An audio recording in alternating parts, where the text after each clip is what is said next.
Two dudes reviewing the news, pop culture, video games, movies, and shoes. Quincey and Justin with a nerdy forecast. So stay a while and welcome to the Ugly Mugs Podcast. Welcome to the UglyMugs Podcast. I'm your host, Quincey. And your other host, Justin. We got the theme song working again. Yay. Hello, chat. Technology decided to stop hating us for once. All right. Let me go ahead and switch over the scenes. And there's most of you. Hi. Yeah. That's good. There we go. Welcome to the UglyMugs Podcast. And you got all smooth and yeah. sultry there. So yeah, I'm a little jittery because energy drink number 2. Yeah, half. But yeah, you're right. It's 300 milligrams of caffeine. Today I'm drinking a G Fuel. I already had half of one that was branded by someone I don't really want to name on the podcast. Not because I don't like them, but because I don't know how he would feel. I don't like them, so we're just gonna leave it at that. Okay. But the second one is another G Fuel that has Sonic branding on it. Sonic. And I should have opened this up preemptively, but oh well. ASMR. Oh yeah. And it's flavored like peach rings, which is interesting.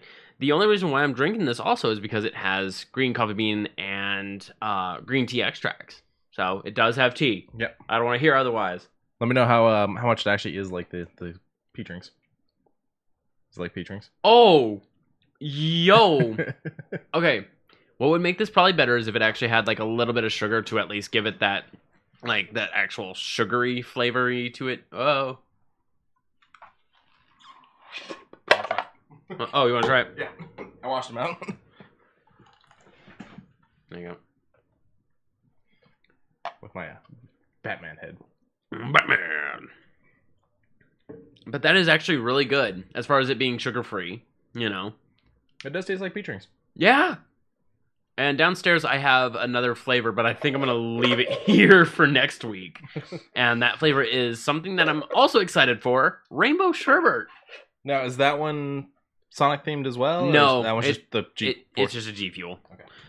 And then you've just got your. I just got simple folders. No, actually, it's a donut shop K cup. I couldn't make it to the store today. Yeah, I mean that's what I did. I had those in my fridge, and I was just like, I'll take them over, and if you got a tea for me, you have a tea for me. If not, that'll be for later. Yeah. But I'm glad that things work out as usual. Now, there's one more thing we're gonna try. We were gonna try these last week, and we forgot. I'm holding it up. It is Slim Jim Fire Fries Inferno. So today we're going to be talking like our tongues are on fire. Literally. More ASMR, sorry. Yeah, we got to remember to open shit before. Preemptively. Oh, I don't like how red they are. I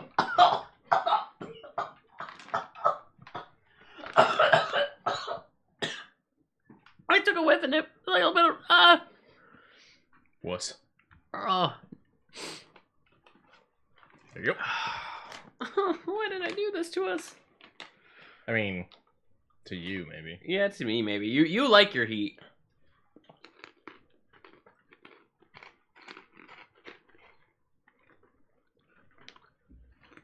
Oh, no. Those aren't spicy. You say they're not spicy, and I'm just sitting here like, oh, no. They're crunchier than I expected. Mm-hmm. I was thinking they were going to be soft, like the Andy Caps. Mm-hmm. Yeah. They're not bad. They're not bad. Slim Jim's getting into doing a couple other things. Pork rinds and... Yeah, I've tried 2 of their pork rind flavors. Pretty good. Last week you had bought... I think it was last week you bought the Savage Size Slim Jim. Yeah. They're fucking huge. Jeez. They are 3 serving sizes into 1. And I KO'd that thing. That thing was delicious. Holy crap. When regular Slim Jims are too small for me anyways. I already bought the monster ones, so now it just means I buy those ones. Yeah, me and he don't do no. I could see the buffering circle over Cliff when he ate the chip. Yep, that sounds about right. Oh man.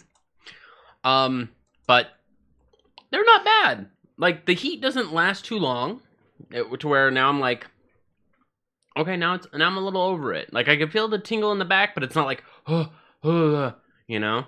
I like that. Okay. Is that another flavor on the back, or is that... That's the buffalo one. I like the buffalo one because dipping that in a little bit of ranch. Ooh. Once again, I'm gonna go ahead and slide over here and promote those who help us the most, which is Geek Grind Coffee. They still have all of their flavors up and ready. I think they even still have... Do they still have Witch's Brew out and about? They still have Witch's Brew available for purchase. Probably sold well enough because I don't see it being marked as limited anymore. Yeah, so I mean, get over there. Use our link down in the description or code JUSTH20. That is JUSTH20 for 20% off your first order. Even if you've used it, just as long as you use the code in the description, there's always a code up at the top. This one is, however, another 20% off your first purchase. You meant the link in the description. That's what I meant. Thank you. What stinks is their coupon code at the top is meant for first purchase, but good news, free shipping over $50, so there's at least that. Well, you got two different sample boxes that you can get without getting a crossover. So if you get these two different sample boxes, you get all these different kinds of coffees without doubling up. Yes. One of which is the 7-story sampler, which is all their flavored and the Witch's Brew. And then the one up top is just all their regular blends, such as the Dragon's Roast, Wizard's Mist, Siege Fuel, Frost Giant, Elder's Fathom, Dwarven Dawn, and Elven Enlightenment. Yeah, so the only thing you're not getting when you get these samplers would be the Jareth's Roast and the teas. And the Shadowmans. Oh, yeah, and the Shadowmans. And the Pathfinders. Yeah. Oh, yeah, you don't get a lot out of those. But hopefully, maybe they'll do, like, their collaboration set? Maybe, something so that way someone's like, I want to try it, but I don't want a whole thing. But licensing things are weird and whatnot, too. There might be something there. I'm actually very I'm not, I don't want to say surprised, because, I mean, there's a lot of people that would go out of their way, but I'm, like, happy that they managed to get Jim Henson's Labyrinth. Bam. Shadowman, I still don't know too much about it. I didn't look them up. Well, and with them doing Valiant, I would love to see them do some of the others. Like Bloodspot, things like that. There's some decent ones they could do. Yeah. Let's move on into the reviews for last week. Last week, we saw 2 movies, old and new, for Jackie Chan. Yeah. New Police Story, one of my favorite movies, but it's good, but it's got that little bad, it's the criminals are basing things off of video games that they play, and there's like a lot of X games, and you got Jackie Chan who's like, I guess I'm in the middle of all of it. And more so, they take their crime and make it into a video game that you have to beat to figure out their next crime. Yes. Which is interesting. And I wish they would have done a little bit more with that in the story. Yeah. They kind of took it on the background and then said, they're just kids who are mistreated. I mean, one of them. Well, no, all of them. Okay. All of them were feeling like their parents were unfair. We only directly see it from one. See it directly from one. Yeah. Now, we did watch this with the English setting on it, so it was dubbed over, which I loved that Jackie did his own dubbing. Yeah. So, now this was... I don't know how much they spent on it when it comes to how the money works, but in Hong Kong they made 21 million. Yeah, let's. So I mean, it sounds like it was probably a success over there. I know their dollar due is a little bit more different than ours. Let's go like this. Or would it be at the beginning? I said at the beginning. To USD. Well, I think that's already... Is it... Okay, nope. I guess the HK at the beginning. There we go.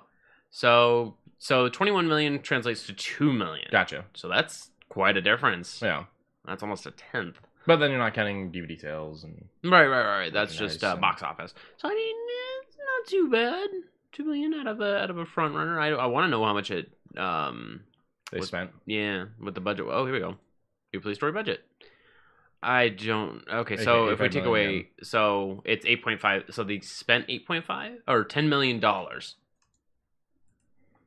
Yeah. So they spent $10 million US, made back about 2.5. Little... 2.5 just in Hong Kong. Just in Hong Kong. You're right. So, yet again, that's without merchandise, DVDs, whatnot. Right. I enjoyed it. I'm not mad that we own the DVD. If I was flipping channels, I'd stop on it. You know. Yeah. Okay, that says cumulative worldwide is 8 million. 8 million. So it made back what it spent. Yeah. Give or take. Bless you. Thank you. Sorry about that. Mm-hmm. No, I enjoyed the movie. It was fun. I enjoyed the second movie we watched way more, though. Yeah. But before we get into that, the ratings for New Police Story are 7 out of 10 on IMDb, 50 from Rotten Tomatoes, and 94 from the Google users. So Rotten Tomatoes is lower. IMDb's sitting around 70%, so that's not bad. And Google users love everything. And Yeah, 94% from Google users. Like, I think we've only seen like 2 movies where the Google users were about where the rest of the player base was. I will say 2 hours, 4 minutes. While that's not a long movie, it felt a little long in this because there were points where it's like they weren't streamlining the story enough sometimes. Yeah, they lingered a little bit on certain scenes. And so it's like, I feel like they could have trimmed it just a little bit to make it work a little bit better, or time-wise. Yeah. But I'm not mad that those scenes are as long as they are or anything. Let me see if I can get on there. Yeah, because Rotten Tomatoes is not wanting to run right now, which we should probably open up preemptively if this is the way it's going to be. So I was realizing something the other day. Rotten Tomatoes does not have an app. Really? Yeah, you would think they would. Oh, got it. Me too. Oh. 76%. 76%, Sorry, guys. and bless you. Thank you. 76% from the audience on Rotten Tomatoes, which is a lot better, which sticks around the 7, which is not bad. Yeah. Yeah, I mean, that's even, getting closer to 80, which is, if you take the Google users and you knock that down a little bit because they like everything. So the average this is movie in the 80s. Yeah. I'd put this movie probably in the 80s for me. Yeah. I still want to watch the original. I know you don't like that one as much as this one. Yeah, but I still want to see the original. Oh, no, the original's great. It's just, as far as both are concerned, Police Story is a little bit more dated, if that makes sense, than New Police Story. But then again, New Police Story is just as dated now as it would be. So I was like, I guess it really didn't matter. I just prefer New Police Story. You're going to get mad. Huh? Click on those critic reviews. Oh. There's one insulting the stunts. I can't scroll down. No, just click. Oh. Like, there's nothing I could do here, so you're gonna have to read it to me. Okay. When the stunts struggle to hold interest in a Jackie Chan vehicle, you know you're in for a tough time. The fucking stunts were great. Those Jackie's were great. The fucking his partner in it. Yeah. Like the fact that this was like kind of a big role for him, because I looked at that guy's career and like this was kind of like the bigger thing he had done up to this point. Like, holy crap, he did amazing. Like, Yeah. I don't know what the hell you're talking about. He's just whoever that is not quite understanding what it takes to put in a stunt. Like, oh, it's not sliding down a glass pane like ramp, and having to slow yourself down, and then at the very end there's that little lip where he goes, oh, and he stops on the edge. Yeah, and like they looks literally over it, like climbed down the sides of buildings in this movie. Yeah. And I will say there was with a bicycle. There's the whole beginning part. Yeah, with a bicycle. The whole beginning part does have me kind of going, can we get to the stunts? Because that's why I watch a Jackie Chan movie. I would have liked it if the movie opened with a fight scene a little sooner. Yeah. But I get they had to tell their story, so I'm not mad about it or anything. Yeah. I still enjoyed it. And Jackie Chan with a gun. Yeah, both these movies were Jackie Chan with a gun. And it was so weird to me.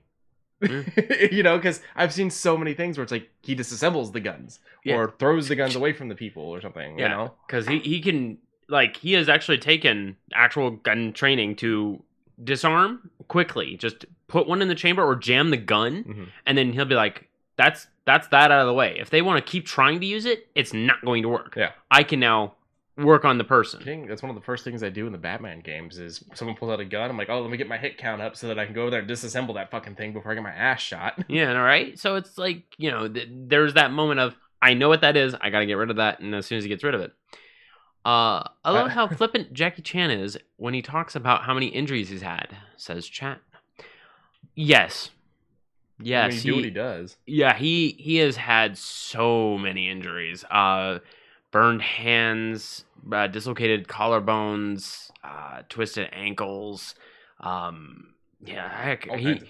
kinds of things. He once got carried away. I think it was Rush Hour 1, where he had a giant neck brace on and he just has a thumbs up. I'm just like, yeah, that would be what Jackie Chan does. The first police story, I know that he has a scene where he slides down a rope to like a lower level in like some kind of shopping district, and actually got severe rope burns on his hands doing it. Yeah, like So. we saw a scene in New Police Story where it's one of his partners or one of his squad members is hanging by a rope, and the villain goes, haha, I'm gonna catch the rope on fire. Now you get to choose me or your partner.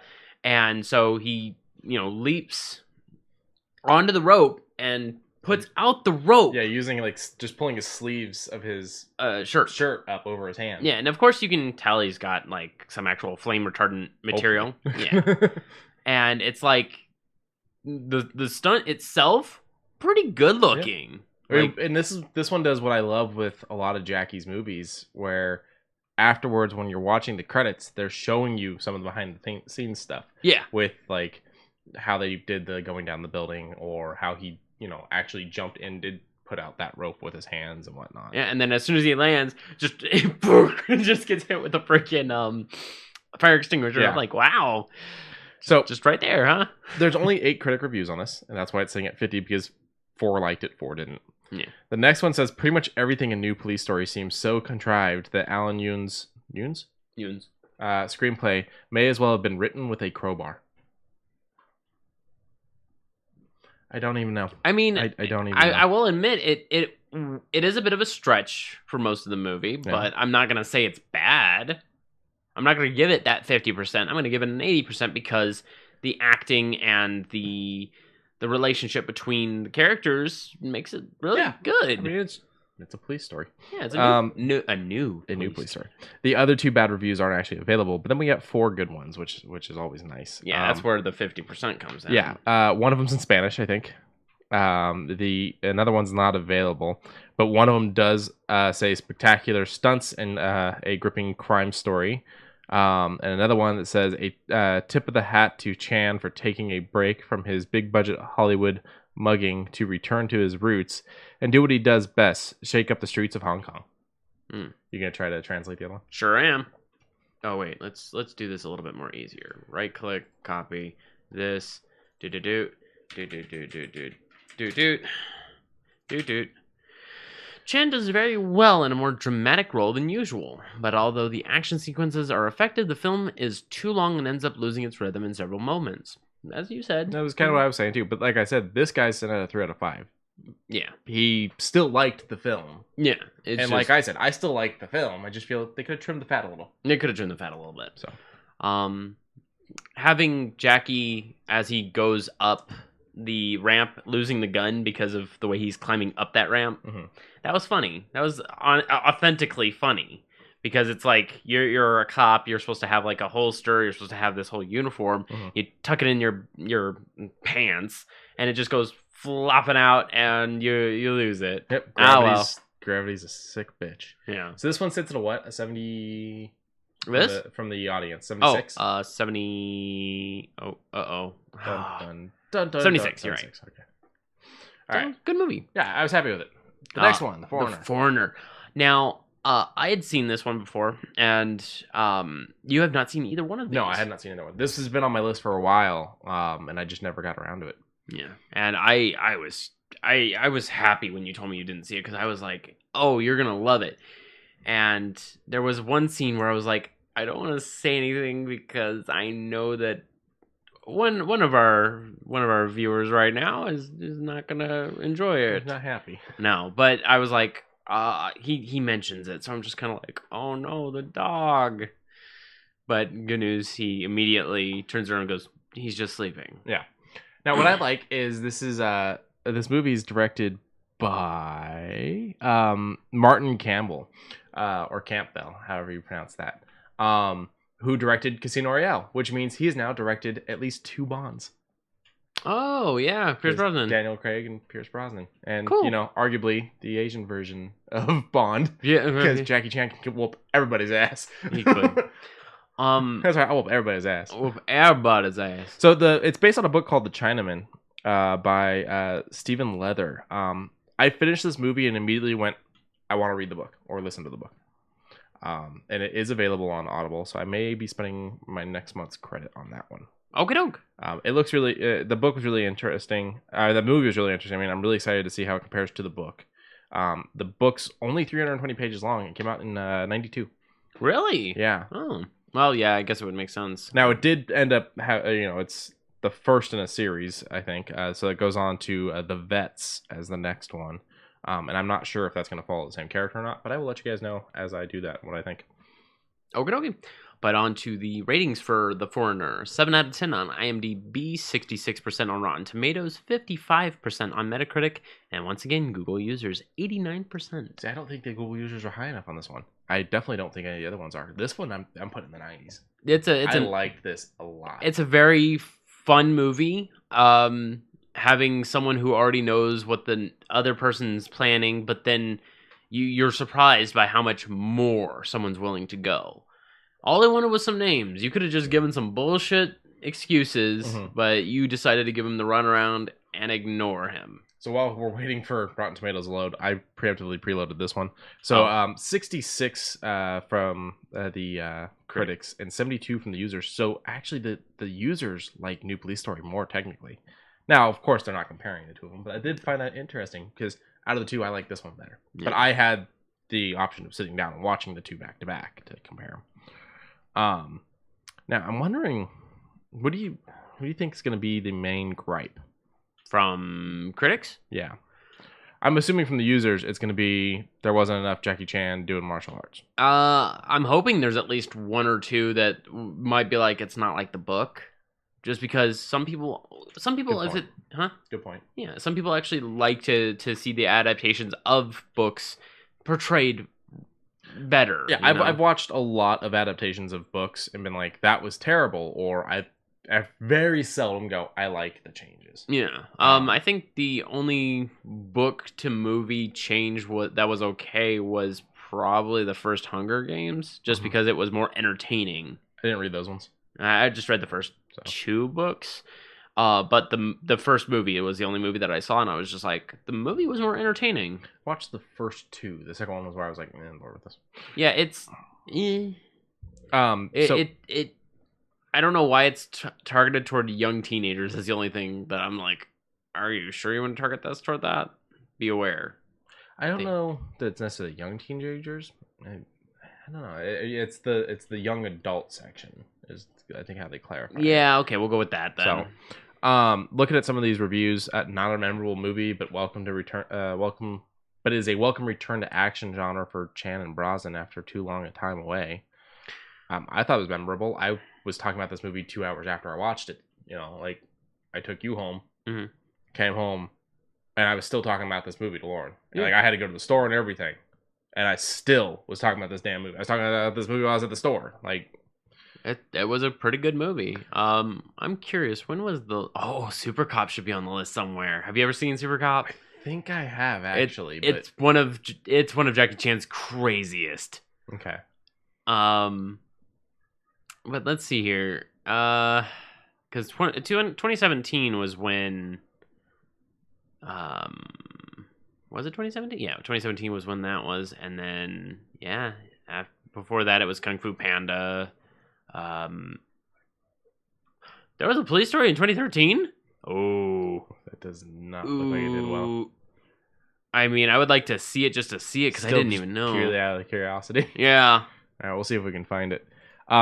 There is a critic review in here. The Foreigner is based on the 1992 novel The Chinaman, and despite hackneyed attempts. Hackneyed. Which way? Where? Here. Oh. Hackneyed? Hackney? Attempts to at updating the tale to the modern day, it feels very much like a piece of entertainment from 1992. Now, I will say, when I sat down and watched this, thinking this movie came out in 2017, I was like, it's interesting hearing all the IRA stuff. Not to, discount the IRA by any means, but that was a big thing in the 80s and 90s. So that was interesting, where I was like, okay. But I wouldn't say it feels like something out of 1992. The effects were good. The dialogue was good. Chan acted his fucking ass off. Like, yeah. Something that I brought up, I think, after the end of Police Story was Jackie Chan knows how to cry. Like, he knows how to bring emotion out. mm-hmm. And, I mean, it even rolled over into The Foreigner. And I'm like, yeah, he knows how to emote. And I'm super curious because this one here, 1911, is based around the Chinese War that rolled around. And I'm like, why did it get an 8% on Rotten Tomatoes and 30% from audience? And I'm like, I kind of want to watch it out of sick curiosity for that one too, but at the same time, I'm like, I'll leave it alone. I don't. We'll definitely have to do some dives into some bad ones. Some tomato bads. Yeah. I am curious because I'm sure it's a thing. But one more review. Chan commands the screen without saying a word, but the film gets lost in its dreary grays and sterile personality. I don't get the sterile personality part. The dreary grays, I'm sorry, it's not a fucking happy story. Yeah. And not every story is. Grow up, the world sucks. Yeah. You're right. Like, why? What? Yeah. You literally have someone who lost a child in a literal, I'm going to call it an accidental explosion because they weren't supposed to be caught out in it. Well, okay. Lost a child in a terrorist attack. Yes. And he's just wanting answers. He doesn't care for all of the politics. He doesn't care for all the extra stuff. He just wants names. He just wants someone to go to be responsible for this. So, another thing, and this is a bit of a spoiler for the movie, so be prepared. It's not just losing a child; it's losing the last of your family. The last, yeah. So I was curious, mm-hmm. and so I pulled up the lowest ratings on Rotten Tomatoes because you're looking at this 1911 movie, going, "Why 8%. Is it 8? That sounds so terrible." Well, there are plenty that are at straight up zeros. Oh, Dark Crimes. That's Jim Carrey, yeah. Jim Carrey, yeah. No. Jaws: The Revenge. Really? I mean, Jaws: The Revenge is not great, but I don't know. Isn't that the one where the mechanical shark goes and bites on the bottom of a helicopter? Yeah, but that's also the one where they're suggesting that the shark followed them across the world to get revenge. Police Academy 4, Citizens on Parole. Fair. Or Patrol, sorry. Yeah, the Police Academy movies got worse as they went. Mac and Me, the alien one. Yeah, no. Staying Alive. Really? Yeah. I don't know. It feels weird to see that this is at a straight up 0%. Bolero. I've never seen it. Mm-mm. Precious Cargo. That's recent too. Yeah, it's a Bruce Willis one. It's kind of one of those things where it's like Willis is being more difficult, and so I think the movies he's getting aren't as great. The Slugger's Wife. I don't know. Return to the Blue Lagoon. I mean, I wasn't really a fan of the Blue Lagoon. You tell me you're going to make a sequel with young Mila Jovovich? Like, that seems weird to me. Okay. Dream a Little Dream. Okay. Homecoming. Homecoming? Yeah, it's something from 2009. I mean, a lot of these. That looks like a scary movie style thing. Might be, where yeah. She's like looking at a fucking cell phone or a one of those wall phones. Yeah, it's about a crazy ex-girlfriend. Yeah. Oh, that's weird. Okay. Police Academy 6, City Under Siege. Like I said, those movies did not get better. So this list goes on for a bit. Wow. Highlander 2. I mean, no. I love Highlander, but I was not a fan of 2. I don't know that 0. Sean Connery was in it though. I don't know that 0 is the correct rating, but I mean, it's bad. Yeah. Yeah. The 2002 Pinocchio. I mean, it looks bad. It looks weird. The Bad News Bears Go to Japan. I mean, it's one of those things where it's like they milked that franchise to death. They did. They had to reboot it with Billy Bob Thornton, and that still didn't really even work. It made its money back. Yeah. I don't know if it did well. Megaforce, which the image is a very weird car tank and 2 people on motorcycles that are smoking. One's smoking red and the other smoking blue. I can't drive this thing. Look Who's Talking Now. Really? I mean, Look Who's Talking was a huge success. But Look Who's Talking Now with the pets? No. Yeah. Babies and then pets. Yeah. Babies and pets. Yeah. Was that? Hold on. Oh. It's Nicolas Cage. Deadfall. God, that 1993. mustache. Yeah, it's not a good mustache. Okay, sorry. That mustache caught me way. Shout out to the Hams. Yeah, it's a spoof film with Dom DeLuise. I can't believe a Dom DeLuise. They make fun of Psycho, Basic Instinct, Silence of the Lambs, all kinds of them. Okay. Okay, One Missed Call was shit. I fucking hated this movie. Give me the quick run. U.S. remake of a Japanese horror film where you get a phone call from an unknown number and it leaves you a voicemail, and it's the sound of you dying. Like that's of your death. That is actually kind of like a. It's never like your blood curdling scream. It's like one of the guys gets a voicemail of a fucking ice cream machine, an ice cream truck, and then promptly dies when an ice cream truck hits something near him and like it falls and kills him or something like that. So it's like Final Destination but worse. It's like Final Destination but voicemails. Yeah. One character straight up dies in the movie. Spoilers. One guy straight up fucking dies in the movie when he goes to look through a peephole when the fucking thing that's killing them decides time to show up and actually do this myself. He goes to look through a peephole, gets probably almost an inch or so away from the peephole, doesn't even actually put his head against the door, and it stabs a knife through the peephole, and about a centimeter or two of the knife comes through the peephole, and they're saying that it hit him in the eye and killed him. And I'm like, measurements, math. Yeah. Like, I would be like, oh, you asshole. They set up for like a jump scare in a ventilation system that doesn't really pay off. It's not a good movie. Like, it has a good premise, but bad. Well, like I said, it's a remake of a Japanese one. The Japanese one's probably better. Oh, probably. Ju-on's amazing. Yeah, it's kind of like the Ju-on Ringu. That's the other one I want to see is the new Grudge, because I heard that was actually really good. Yeah, but it's one of those things, Ju-on, Ringu, all of those they're good when they're Japanese. How are they when they convert? When they come over, I mean, okay, hold on. To be fair, I did enjoy the Ring one just because of the story premise and all that.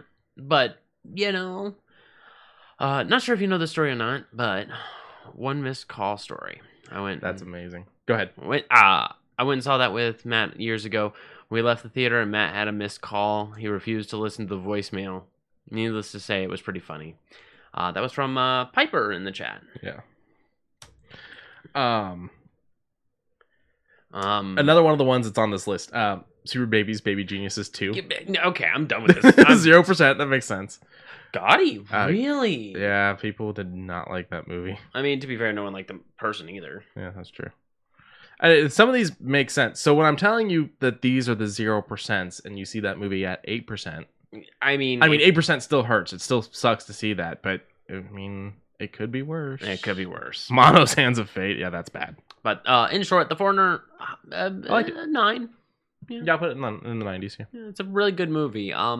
Recommend it very highly just to see Jackie Chan doing some pretty cool shit. Mm-hmm. Boop. Where do you want to get started? Well, we want to talk about what we're watching this week. Oh, that's right. So this week, Mortal Kombat just came out. Yeah. So we're gonna watch Mortal Kombat. We will spoil it next week. So be warned. Be forewarned. You have a week to watch this fucking movie. But because we're doing what we're hoping is gonna be a really good fighting movie, we're gonna watch a really bad. I hate you. Fighting movie. A movie he's been avoiding. I have been actively avoiding. I know Sox has probably seen it because I think we've had a discussion about it once. I'm gonna type something out to you really quick just because I have a theory. What's your theory? You'll have to see on here. Okay. But I'm afraid.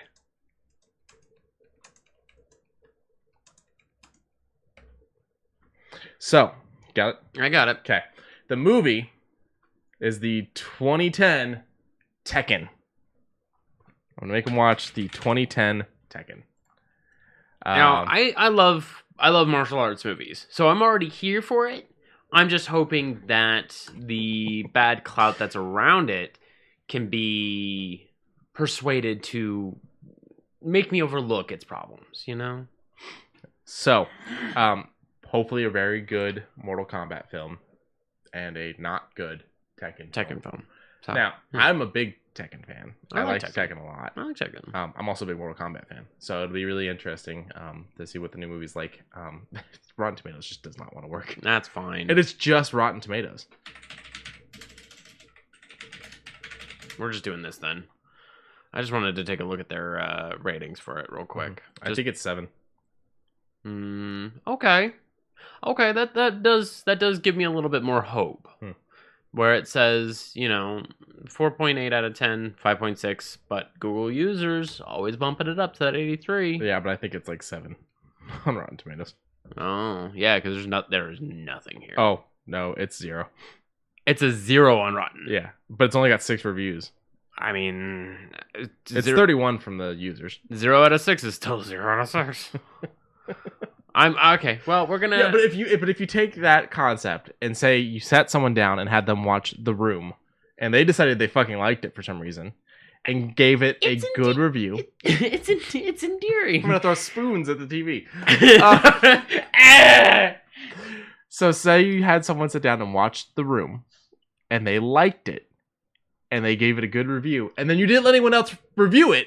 That movie becomes 100% fresh. Okay. So, to sit there and say 0 out of 6, while it is still a 0... It's not the view. I'm not expecting the movie to be good. My name is Tommy Wiseau, and let me introduce to you the new Joker! Ah! Thank you for the Prime subscription, Piper. We really appreciate it. Yes, thank you. We don't have any cool special shit for that. Maybe I'll get some poppers and I'll shoot off in his face whenever someone subscribes. I'd probably go to jail for that. Shooting shit in someone's eyes. Is it strange? I want more of these hot fries. Hey, go ahead. Like, they are actually really good. And I was actually gonna be like, oh man, I'm gonna be probably huffing and puffing through the first half of the episode, and then I was like, oh well. But now I'm like, they're delicious. All right, we can go ahead and start to wrap this into the news. But like I said, Mortal Kombat spoilers next week. Yes.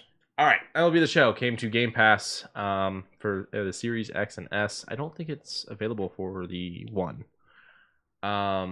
Really? Yeah, I think they made this one purely new consoles, but I could be wrong. I haven't bothered to put it on the One because I'm playing it on the Series X. Okay, even still, but I watched a little bit of the gameplay. The thing fucking loaded the fuck up. Oh yeah, and I remember playing. I think it was the show 2017, and I remember just kind of getting pulled out immediately because of the long loading times. And when I watched the gameplay on, I don't know, it might have been IGN or something, but I watched it and I was like, everything was so quick. Everything popped. Someone got a home run and you just immediately go to the next thing. It's not like you're sitting there waiting. Mm-hmm. And they even had an animation where one of the players, I don't know what team, I'm sorry, I'm not very big on MLB. It could have changed by now anyway, so it doesn't matter. Yeah, he clacked a grand slam, and at the very end, as he's running into home plate, as he gets to home plate, everyone's kind of surrounding the home plate, and he does like a leap onto it, and everyone just does that splash thing, and I'm like, yeah, that's cute that they have those animations in there for those kind of celebrations. You don't usually see that. And I'm kind of curious if, like, you win a big game, if everyone just starts pouring out from the dugout. I think it probably depends on the settings you have set up for the games or for the teams and whatnot. But I've just played around with it a bit. Mm-hmm. A lot of people don't like the pitching. They say the pinpoint pitching is too difficult. I'm, for the most part, killing it as a pitcher. It depends, because obviously as you change the pitchers, because they're basing these stats off of real people. I've got one guy right now that he cannot put the ball where I'm telling him to put the fucking ball, so I'm not going to keep playing as him. But it comes down to, who you're playing as, and I'm loving the pitching. I cannot hit shit, though. Oh, okay. I cannot bat in this game to save my life. I am constantly losing because I cannot get on the scoreboard. Now, hold on. Is there like an auto pitching or an auto hitting thing where you could say you do your thing? Or do you have to? You have to pitch. You have to swing. I mean, you have to do both. So what it really comes down to is I've got to figure out the hitting. Because, like, I can foul the ball all day long and keep my person in the game for 40, 50 fucking swings. The problem is actually getting it to, go out, whether, not even just for home runs. I mean, sometimes the issue is that I do hit one and it makes it out to center field, or, makes it out just barely staying a playable ball, but then they catch it. I've got to figure out how to get control over where I'm hitting it and how hard I'm hitting it. Yes. So, yeah, Sox has seen this movie, I believe.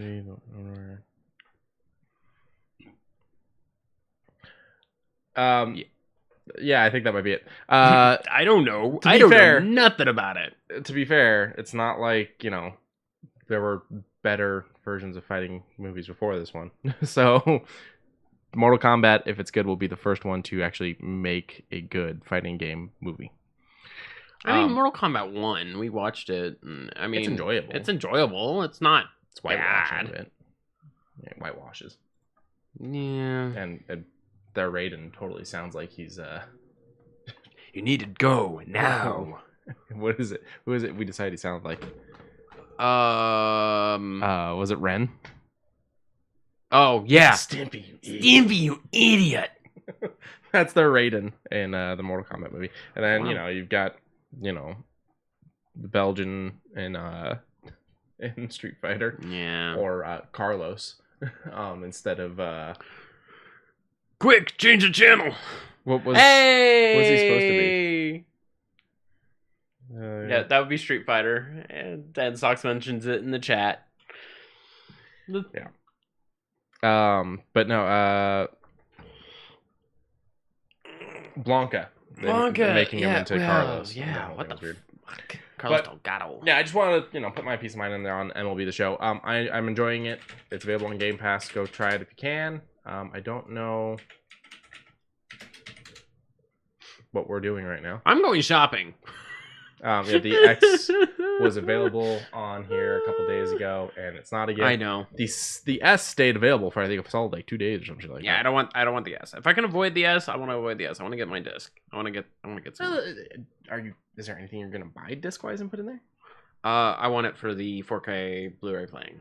Oh, that makes sense. Yeah, I actually want it for the full multimedia platform. See, that doesn't matter to me. I mean, I got the X, but that doesn't matter to me because I don't have a 4K TV yet. Yeah, but they're actually becoming a lot cheaper. Yeah, I just want a decent sized one. Is my big thing. Let's see. Like, I want one bigger than what I have downstairs, and I think downstairs is a 45. Yeah, I was gonna say you could probably get a 50.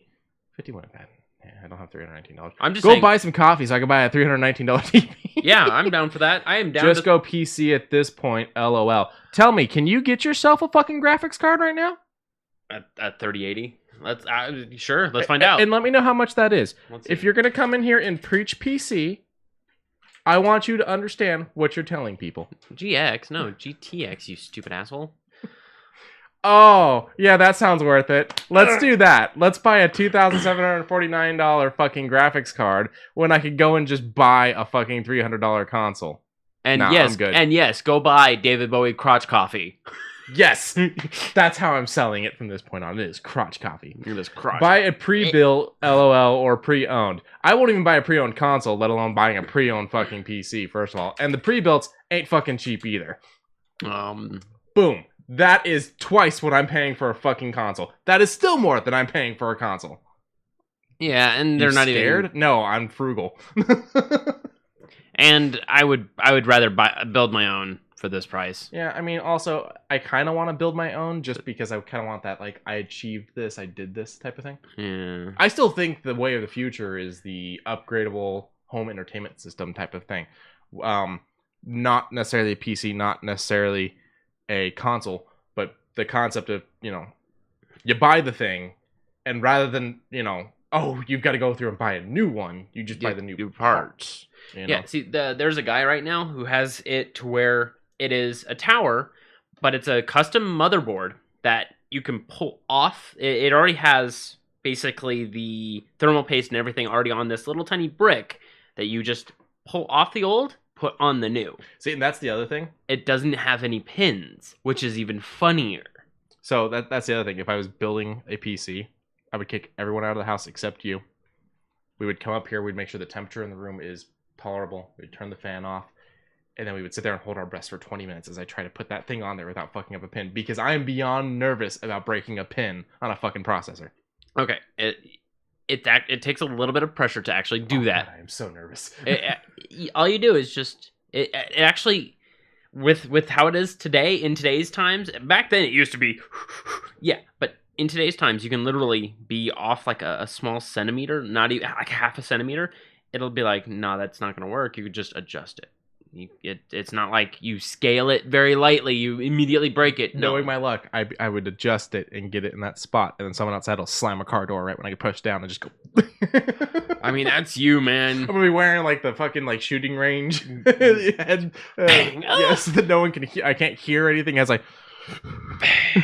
And you throw it across the room. No, I actually don't have a problem with gaming PCs. I just hate that everyone says, go buy a gaming PC, like it's a fucking doable thing. Yeah. I mean, it is a doable thing now because I got rent. Yeah, like you just the only downside is you gotta pay the what is it, the monthly if need. Okay. But I also have bad credit, so I can't even get the monthly payments. Furthermore, I don't even like the way this looks. I don't like the little. First of all, it looks like all of them. They all fair. look the same. Yeah. If I'm gonna spend the money on a fucking PC, I want it to be me, you know? Yeah. I sure as hell don't want it to be that white thing up there. What the fuck is that? It looks like the bot that cleans up the footprints in Wall-E. Yeah, it does. Ew, icky pooey. Same with the pyramid-shaped PC build. Yeah, there's one that looks like a D12 that I found pretty cool. I saw the one that's made to look like a beer keg. Or like a like a whiskey keg or something like that. Yeah. I think that might be what Sox was talking about with the liquid cooled. There is thousands of choices. Don't use Amazon. Use Newegg. Newegg's good. I've used Newegg for plenty of things. That's where I got my externals was Newegg. The problem is that Newegg doesn't have the biggest stock all the time. So you'll see a price you love, but never see it come back. You know? I'm probably gonna buy my next upgrade piece. My solid state drive. You can have a sphere on your desk. Yeah, there's this black obelisk looking thing. Now, you know what I'm gonna do is I'm gonna take us back to the 90s and I'm gonna build it all into the monitor. No, go back to the 90s. Get that white one that's wide and have the freaking have the graphics card sticking out of the top because you had to make a custom hole for it. Just me with a hot knife cutting to the plastic. And then it looks like this abomination, and you're just like, it's my PC. I made it myself. I think if you're looking for gaming PC Q, it might be time to start selling those feet pics. Believe it or not, there is actually a market for men's feet unwashed. I'm quitting my job. Yeah, I know, right? No, the reality is, if I love people who hollow out the old monitors and wear them as helmets. Yeah. Although my big ass head probably still wouldn't fit. You probably heard about this, but there was a guy who hollowed out a TV and would just drop off random CRT TVs to people. He would ring the door and he would wave. He would know, like, if there was like a Ring doorbell, he would wave at it and walk away. And I was like, that's weird, but cool. But for real, if you want a PC, let me know. I know some people. Selling new builds. I literally don't have the money. Like, right now, I'm sitting there going, fuck, I need to replace the brakes on the front of my car and can't afford that. And I do my own brakes. Like, I don't have the money right now. I would have to sell some comics, and I'm not at that point in my life yet. As for me, Aurora's doing well. I just got to get a solid state drive for her, so that way I can make her run a little bit quicker. These new solid state drives, the M2s? No, the silicone that maybe it is the M2s. The ones that Apple's making. They're making their own chips now. I don't know nothing about Apple. They seem interesting. They're basically Apple's decided they no longer want to rely on Intel. They're still making models with Intel, but they're doing their own chips now. I have an M2. Yeah. Yeah, it is an M2. Because if it's anything that they're gonna be basing their chips off of something they're gonna be buying from them anyways. So it was less the concept of trying to be different and more the concept of not wanting to be under someone else's thumb. Well, however, I am hearing that the new PCs that they're releasing that run purely off of all Mac parts are rather locked down. It's all for security purposes, but you're pretty much only buying official things, doing official things with it. You're not going to be going out there doing some funky shit. Okay, so let me put this straight. So a company that is very, I'm gonna put it out there like this, very xenophobic against other companies, is going to lock out other companies from allowing their technology to be in their systems. No, they still offer the computer with the Intel cards. Okay, They're just offering one with Mac cards. Will it cost more? Yes. Okay, I don't like However, that even they more. say it runs faster. Hey, that was the argument why all these new consoles were better. They run faster. I have to spend $600 because they run faster. Okay, I mean, to be fair, the comparison that I saw between the run faster. To Series X and Series S, it does have a few seconds. It's a few seconds. No, it's a substantial speed difference. Yeah, but it's just... I'm just saying. Is it worth the price? You have mentioned, and then you were like, yeah. That's what Mac's doing now. I kind of persuaded you on that. Yeah. So the way I've heard it described that I liked is that the new Mac PCs that are running with the Mac gear inside, think of it as an appliance. It's a computer with specific purposes. You're not buying this to toy around with. You're buying this because there's specific things you want to do with a computer, and this does those. It is an appliance of computers. You don't buy a coffee maker and expect it to do your dishes. I mean, you buy a coffee maker to make coffee.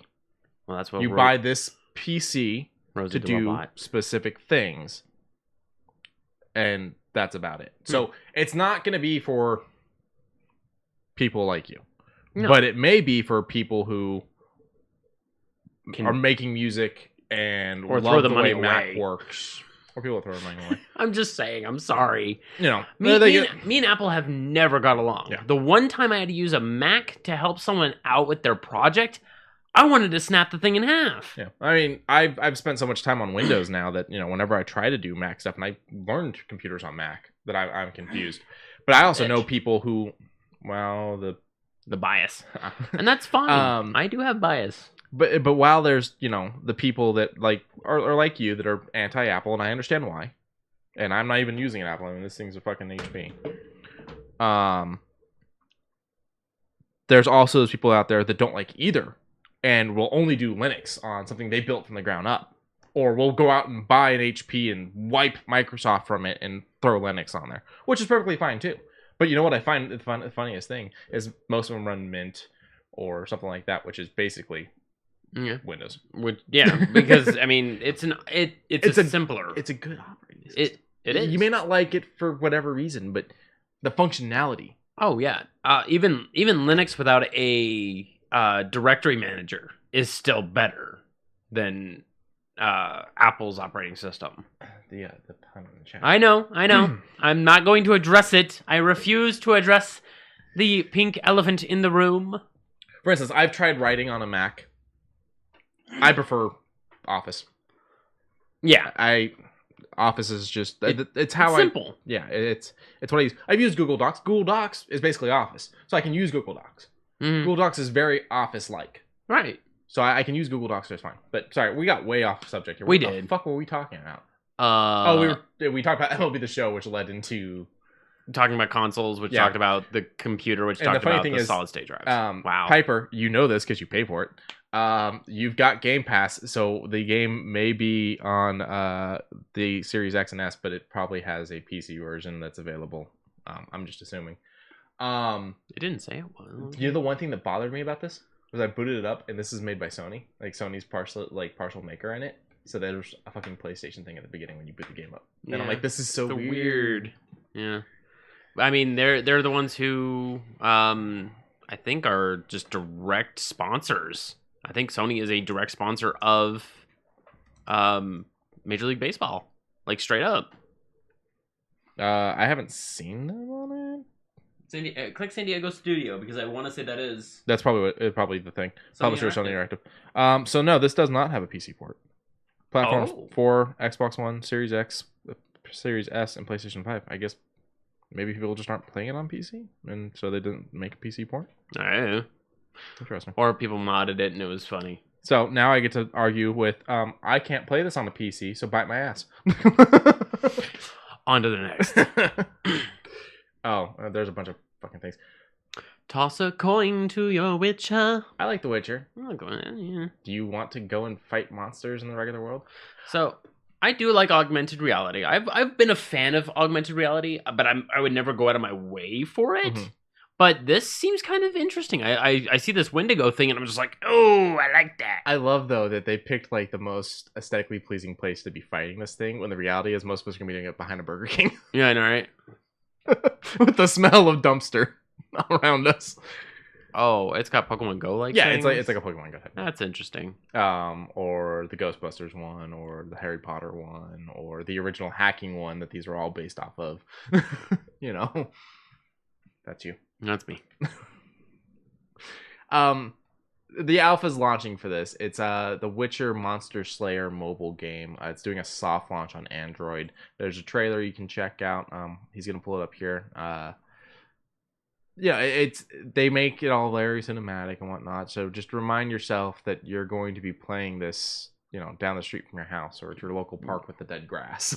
Or maybe they might have something out in like walking trails. I out mean, at they Charleston will. or something. They'll probably have them on trails and in national parks and all of those great spots. But the reality is most of us will be sitting there going, I really wish I, you know, lived a little bit closer to that, you know, painted box at the end of the street that is a Pokestop. Yeah, I know, right? That's kind of how it goes down. It looks okay. It looks like it has decent graphics. They're saying, you know, that it's an alpha, but what are you gonna make different that hasn't already been done? You know? Yeah. At this point, it's just making sure it works. Yeah, I guess. Pokemon Go is still strong. Yeah. Like I see, you know, every time I'm heading to work, I do see that there's a lot of people that still hit up the same 4 fucking stops. Yeah. So I'm like, you guys have fun with that. I will drive past areas while I'm working where I will see like 6 or 7 people sitting in the grass at like the park because they're doing raids and whatnot. You know, it's still going strong. Yeah. Now it's like coming soon, but they've updated that to this summer. So Okay. Hey. just in time to crisp on up. Mm-hmm. It's hot out there. It is very. Although hot. we're gonna be in the 60s tomorrow. Oh, good. Yeah. Well, yeah, the clouds that are floating about. Mm-hmm. The wind's fucking nuts. Oh yeah. Knocked my door open, woke me up. Fucking slammed the car door on you when you came. Oh, in that's to get out of right. the car. Damn near fucking cut him in half. Okay, so did you play 1080 On the N64? On You the bet your ass I N64. did. So this is Carve snowboarding from the people that did 1080 on the N64. It's coming for the Oculus Rift or whatever the fuck they're called now, Oculus Quest. The 2 versions of it. This looks weird. Say you will be able to make customizable tracks and everything. Okay. The question is, how the fuck do you do snowboarding in VR? Oh. They don't talk about it. No, they don't. They haven't mentioned new equipment or anything. Oh, is it just leaning? Oh. Am I gonna like? We're just sitting here fucking wiggling our bodies trying to figure it out. Foot tracking. Okay, that showed foot tracking. So that begs the question: Is there going to be something you wear? You have that to dog. have the You Tony can Hawk. bet the dog. It says you have to have the Tony Hawk ride board. I'm hoping they would come out with something new and not be like, oh, hey, have this discontinued equipment. Yeah. Are you excited for this? There's already a few things you kind of like on the Oculus, or that are coming to the Oculus. I like a lot of things on the Oculus. There's a couple games I would just immediately be like, yes, if I can get a Quest for cheaper than $300. I know that it's very inexpensive for the Quest because it now has a fucking stand that you put the controllers and the headset in, and it charges. And for 5 hours each of playtime, you pull them up, boom, you're back in the game for 5 more hours. I'm like, that is awesome. I don't know much about this. Yeah. Oh, right there. Yeah. I don't know much about this. Do I have to have a good PC for this, or is the Quest what's running it? You kind of have to have a little bit of a good PC, something that can at least give you the graphics pushover. But then again, that didn't look like it ran too harsh. I mean, code can run it, no problem. Socks, it won't be bananas, it'll be potatoes. A hinga-dinga-durgan, they're taking me potatoes. You can't stand on bananas, you're gonna slip and fall. I mean... There's a lie. I mean, you can slip on both. Good point. Yeah, it's fine. It's fine. It's fine. Which one is the more likely that you're gonna slip on? What was the one that I played over at Pete's? Something in hand grenades. Guns, horseshoes, hand grenades? Something like that. Something like that, but it was very fun. I was having fun fucking trying to figure out how to fucking cock a rifle when I was like, it's not a bolt action. It has nothing to cock it. What do I do? And I just threw it and it fired, and I was like, okay. It's a snowboarding game. Slipping and falling is fine. No, it's not. That's how avalanches happen. Also, no sneezing. Shh. Do you hear that? The next thing on the list is another VR. I just kind of came across this real quick. I know nothing about it, and this shows us nothing. But I like Westerns, and now they're saying, oh, what? You don't have to skip. There's nothing to see. Oh. But there's going to be a Western on the Oculus. So it's like, I'm loving hearing that there's more coming. Just give us substance. Yeah, this one's Smoke and Thunder from Pistol Whip. Summer 2021. We need to know more. There's your 2 versions. The Quest 2 and the Rift.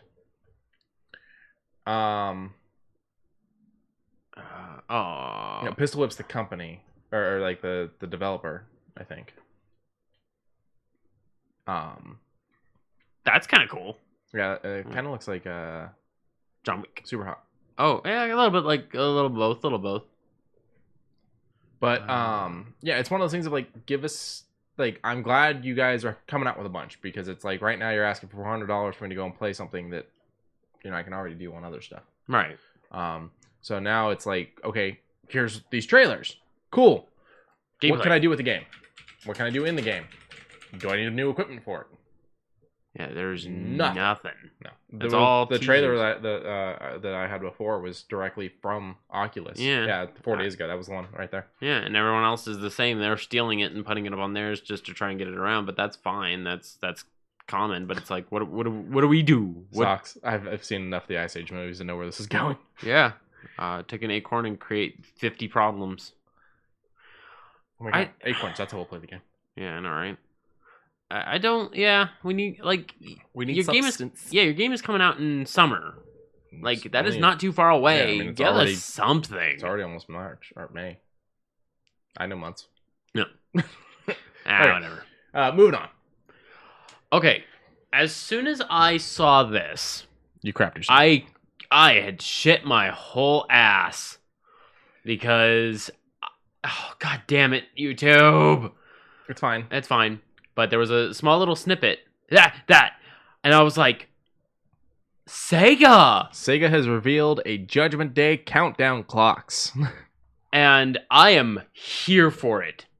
So, July 5th at 7 a.m. Pacific Standard Time, well, Pacific Daylight Time, will be an announcement for Judgment Day, which is probably going to be a really good Sega detective game, probably from the developers of Yakuza. So the theory is, not only will it be from the developers of Yakuza, it's going to be connected. The fan theory is that it's going to be a detective-themed spin-off.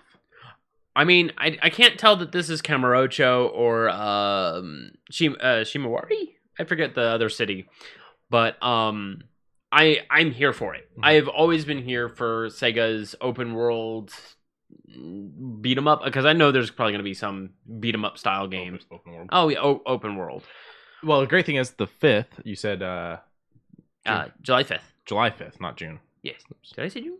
No, I thought June. Oh, okay. Never mind. That ruins it. So that's a Monday. So it'll be the day after our fucking cast. Yeah. So you'll have to take to Twitter and to scream your head off about it. Oh yeah, I will hopefully take it. I mean, it's probably just gonna be an announcement, because it's gonna be it's not gonna be. Yeah, no. The game's not dropping. But I'm probably gonna take my time on it. I'm probably gonna listen to what people have to say, because number one, it's gonna be translated, so there's probably gonna be some miscommunication. I still haven't finished 0. Oh, my issue is I can't play it while other things are going on because I have to read the subtitles. And I'm not mad about that. It's just I was mad missing shit in the game because something's going on over here. It's got big plot. People are texting me and I'm like, I'm playing a game. Yeah, it's got big plot energy. But yeah, so I mean, a detective themed Yakuza spinoff sounds fucking fun. Oh yeah. We can move on. I'm sorry. It's okay. I'm just trying to figure out what 11? Okay, wait. Seconds, minutes, hours, days? is it going to be? Okay. So it's not okay. I thought 5th is probably the release date of the game. Then this is probably a countdown to when they don't talk about it. okay. So it's not July 5th. It is May 7th. Because that makes sense. Because that's 11 days away. 9, 10, where's the 6th? 1, 2, 3 plus 10. That's 11 days away. Okay. So, oops. So we'll do Yo, it's your boy, guy who knows how to read a date. I mean, it's not the date, it's the countdown. But yes. Well, this. I want more. Oh, I see what you're talking about. Yeah. Because I thought it was 7/5/2021 because everybody has. Yeah. The problem is we're Americans and we're stupid. Yeah, we put month, day, year instead of some people doing year, day, month, or year, month, day, like this is. Yeah, I think it's day, month, year in Mexico. So, but here it's month, day, year. Month, day, year. There it's year, month, day. And then in some weird place it's day, day, day. day. Now, okay, while we're on the subject of this, how do you feel about the metric system? Do you think we're stupid because we don't use it? Yes, I do. Okay. We work with the Imperial, and yes, I do. I agree. However, I hate Celsius and think Fahrenheit makes more sense, and don't understand why other countries don't do Fahrenheit over Celsius because it's a scale of 100. I can concur with. Well, it's an easier to understand scale because it goes up periodically. Yeah, because everyone knows if you reach 100, that fucking sucks. Yeah, I don't want to sit there and go, okay, wait, it's 16. Yeah. So how cold am I right now? Yeah. Fuck all that. Yeah, I getcha. A scale of 0 to 1 billion makes sense. A scale of we're under or above 0, but that, doesn't change anything comparative when you have to do the math. I mean, that's... So I am all for metric, but can we keep Fahrenheit? Certain Imperial programs. I mean, just Fahrenheit. Fuck the rest of it. I mean, to be fair, D&D all around the world uses feet for height. Yeah, I think you sound so much taller, though, when you put it in centimeters. Yeah. 5'10" becomes amazing sounding. Yeah. As where I'm just standing here like, I'm like tall but not tall. Like I'm tall. But not tall. But not tall. But not tall. At least I'm not 5'9". Badoo. So we have a lot of comic news today. A lot of what? Comic news today. I thought you said cock news. Yes. And I was like, cock and ball torture. I knew that would get you. Okay. We have some comic news, yeah. So Cyberpunk 2077 comic. You Have My Word. It's a new limited series coming from Dark Horse Comics. It happens when a new urban development project encroaches on Valentino's gang territory. It's written by Bartosz Stizor. How the fuck do I say this without insulting this guy? Valentino's? No. Oh, right below it. I'm sorry, Yeah. I think you pointed above that. There's no L there. I thought there was another. Bartosz Stibor? Okay. Who served as a narrative designer and writer and developer for CD Projekt Red. The series is drawn by Jesus or Jesus, I'm not sure, Hervas. And the color is done by Jillian Brosco. The cover looks really nice. I fucking love the coloring. You can see that this is an augmented person. Like all three of them look to be augmented just because it's like very light touches, but the color contrasts, they are the coloring top notch. Another sexy Pringle Man moment. Where? You talking about her? Yeah. She's clothed. There's a tube top there. Oh, it's an invisible tube top, but it's a tube top. It's still a tube top. It's still a tube top. So this is number 1 of 4. They do have a preview you can click through. You don't have to do it. But they have a preview you can click through. It's available for pre-order. It comes out on the 28th. And in fact, the second issue I do believe is also up for pre-order right now. Oh, good. Both digital and print editions are available. Glad wrap as a tube top. Some kind of glad wrap. Well, that and a saltine cracker, you're good. Jesus Christ, we are yucking it up today. Yeah, we got problems. But this looks interesting. This is gonna help kind of branch out the stories of like other shit that go on in the cyberpunk world. Yeah. So Dark Horse has some good shit out there. So this seems like it'd be good, and the fact that it's involving someone from CD Projekt Red. Isn't Dark Horse where Hellboy came from? Yes. Yeah. Yeah, so I mean, yeah. And BDRP. Yeah. Wait, did I say that right? Yeah, BDRP. Yes. Okay. Yeah. Dark Horse is also where some of the weird Star Wars ones that aren't canon came from. That's To right. be fair, That's right. They were good. Marvel was also for a while. Oh, really? Yeah, Marvel used to do That's Star Wars right. comics. They won't. They've You recently come back. own some, don't you? Yeah, I own like one or two. Yeah. Yeah, I remember Not a you lot. showed me those. All right, Dice Awards. What are Dice Awards? Dice Awards.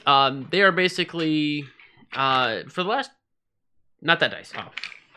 For the last 24 years, they've been basically doing a lot of gaming contrasts to basically say, you know, we have things for movies, etc., gaming, and of course we already have like the Game Developer Awards, the Gaming Awards, GAYMANG. Mhm. IGN has their own. The BAFTA has like a subset of it. So I mean, there's a lot that surround gaming and awards, but this one was the original. And Game of the Year, Hades. Outstanding Achievement in Game Direction, Hades. Outstanding Achievement in Game Design, Hades. Action Game of the Year, beat out Doom Eternal and Miles Morales. Hades won that one. Adventure Game of the Year, Ghost of Tsushima. Only because Hades wasn't on that list. Only because, well, I mean, it wasn't an adventure game, so Yeah. that's fair enough. But it did beat out Last of Us Part 2, so you have to be at least a little bit happy about that. Because I know you have your gripe about that game. I didn't play it, so my gripes was in the marketing. I don't actually know anything about the game. Fair enough. My gripes was all in the marketing of the game. Fair enough. Family Game of the Year was Animal Crossing New Horizons, and there's a lot of interesting ones here, but I'm very glad to see Animal Crossing winning this one. Fighting Game of the Year, surprised to see Them's Fighting Herds up there, but Mortal Kombat 11 won that one. 11 was a lot of fun. I hated 10. 11 was a lot of fun. Yes. Racing Game of the Year, there was only 3, and it's the Mario Kart Live version that won that one. Yeah. That's the one where you actually drive the car around your around. house, right? Yeah. I saw these at a Walmart. They looked really interesting, and if I owned a Switch, I would probably get them. Yeah. Walmart's out of Switches again. Yeah, I know. It's okay because I'm broke. But Role-playing Game of the Year, these were all big contenders because you got Yakuza Like a Dragon, Cyberpunk 2077, Persona 5 Royal, Wasteland 3, but the winner, Final Fantasy 7 Remake. Okay, I will say I've played Wasteland 3, and it's a lot of fun. But when you're taking a top-down, turn-based game like that and pitting it against things like Cyberpunk and Final Fantasy, It's gonna have a hard time. It's gonna have a hard time. I mean, I'm going through one right now with Icewind Dale Enhanced Edition, so I'm loving it. I think by far the one I've enjoyed the most out of games like that was actually probably that Mutant one that they did that came out on Game Pass when Game Pass first launched. Oh, son of a something Zero. Mutant Year Zero? Mutant Zero years, something like that. Yeah, Mutant Year Zero, Road to Eden. There we go. We worked together. That was a lot of fun. I liked it. I don't know if they ever came out with the next part, and I just didn't see it. I think it had its what is it? Season pass thing. Yeah, the expansion pass. Well, they were going to do it in parts, and I don't know if they ever actually released the second part. That's right. That was my main issue with that. It's made by the guys who did Payday, right? It's Unreal Engine, the Bearded Ladies Consulting, and Funcom. Okay. So, no. Okay. I actually think it might be created by the team, former Hitman leads, and the designer of Payday. Oh, okay. Yeah. So it was like a little hiccup for me, but it wasn't bad. I really enjoyed it, and I've played Wasteland, I've played XCOM, and I think by far it's the one I enjoy the most. And let's get that hashtag flowing. Let's get Q a Switch. Nintendo get Q a Switch. And while Liquid's got that brought up, let me point something out here back to Piper, who I think actually disappeared for a bit. But you can't play Nintendo on PC, you dickwad. Yeah, you can. It's just not legally. You can't play that Mario Kart thing on PC, you dickwad. Fair, that one's a fair enough. Sports Game of the Year, MLB The Show 20 was on there, NBA 2K21, PGA Tour 2K21, and a FIFA 21, all lost out to Tony Hawk's Pro Skater 1 and 2. Yeah. That actually makes me feel a little bit better that people still enjoy what we grew up with. You know, I want to go back for the fucking soundtracks alone. Oh yeah, fucking Superman. Oh yeah. Strategy Simulation Game of the Year was Microsoft Flight Simulator, and it's 180 gigabytes of fucking space. Jesus Christ. Sock says, to be honest, someone has probably played the Mario Kart thing on bananas and probably potatoes. Oh, and used a banana to make you slip up. Yes. Immersive reality game of the year. All these are pretty good from what I've seen.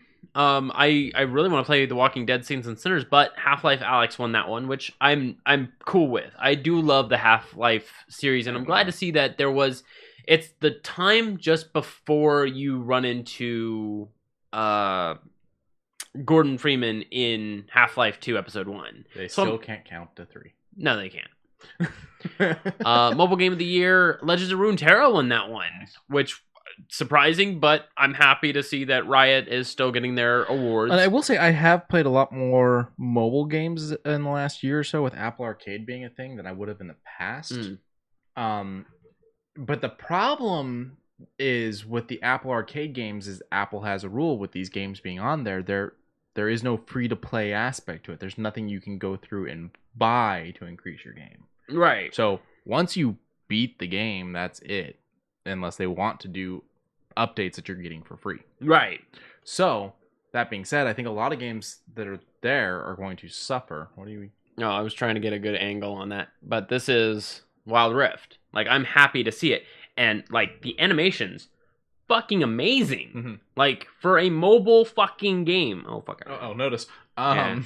So yeah, I was gonna say, none of those really making this list makes sense to me. So, Legends of Runeterra with their like higher quality for a mobile game, I guess you could say. Like, I'm just gonna showcase it for a little bit. Like, these animations, that's Olaf, that's Oriana. You can tell who they are. Clean your screen. Huh? So you need to clean your I do screen. need to clean my screen. Sorry, I scratched mine. Did you? Yeah. Oh, you want to know what can fix that? Nail polish remover. Really? Yeah. See it? It'll help fill in the gap, but yeah, they're with that either that or WD-40. I got Apple Care anyways. I can throw this bitch against the wall and get a new one. Oh, fair enough. People really be mad that Wild Rift looks 300% better than League. I actually mentioned that to you, Socks. When I first played it, I said I am so mad that both the queue while you're waiting to get into game, the animations look so much more clean. Playing as Vi felt so much better. I was getting so frustrated. I was like, Vi in Lost Rift and Vi in regular League, they have two totally different feels. They have totally different aspects. Sure, I'll still play the PC one more because it's more comfortable to me, but I was just getting so frustrated that it looks so much better.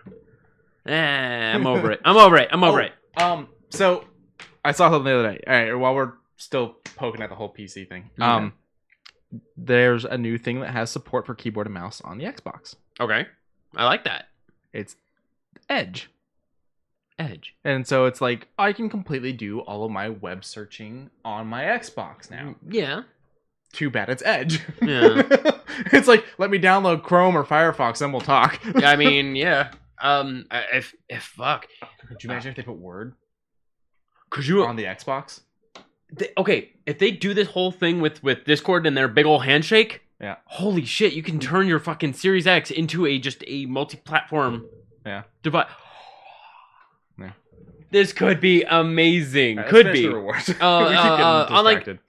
game of the year, Fall Guys, Ultimate Knockout. Yeah. It beat out a lot of things, which I'm surprised. What is the online part of Ghost of Tsushima? You could actually co-op. It's actually got like a pretty good co-op system. I played Tetris Effect. Yeah, that one. I'm fine with that one losing out. Yeah. Outstanding achievement of the year. Last of Us won this one against everybody. I'm kind of mad that it took out Spiritfarer, but that's just mad it took out any of these, honestly. Yeah. Because, I mean, Final Fantasy 2 remake. I mean, 7. Sorry, I saw the II and Final Fantasy 7 remake. I mean, that's a big undertaking. That's a pretty big achievement. Miles Morales. I mean, you're talking the mixed race superhero here. Like, come on. The Ori stories are just beautiful and sad and all that. And then Spiritfarer is going to make Socks cry. So make me cry. It's going to make him cry, but he cries at everything. I cry. Yeah, you're right. But yeah, Last of Us 2 won that one. Outstanding achievement in art direction is Ghost of Tsushima, which I'm surprised that beat out Hades, because Hades was pretty beautiful as far as. Everything else on there is okay as far as art direction. Outstanding achievement in character.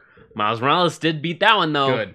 So, I mean, everyone on here is fine. I haven't ran into Zagreus in Hades, so I need to keep playing Hades. I'm playing it going slow, very slow, because I'm playing other things. Outstanding achievement in music composition.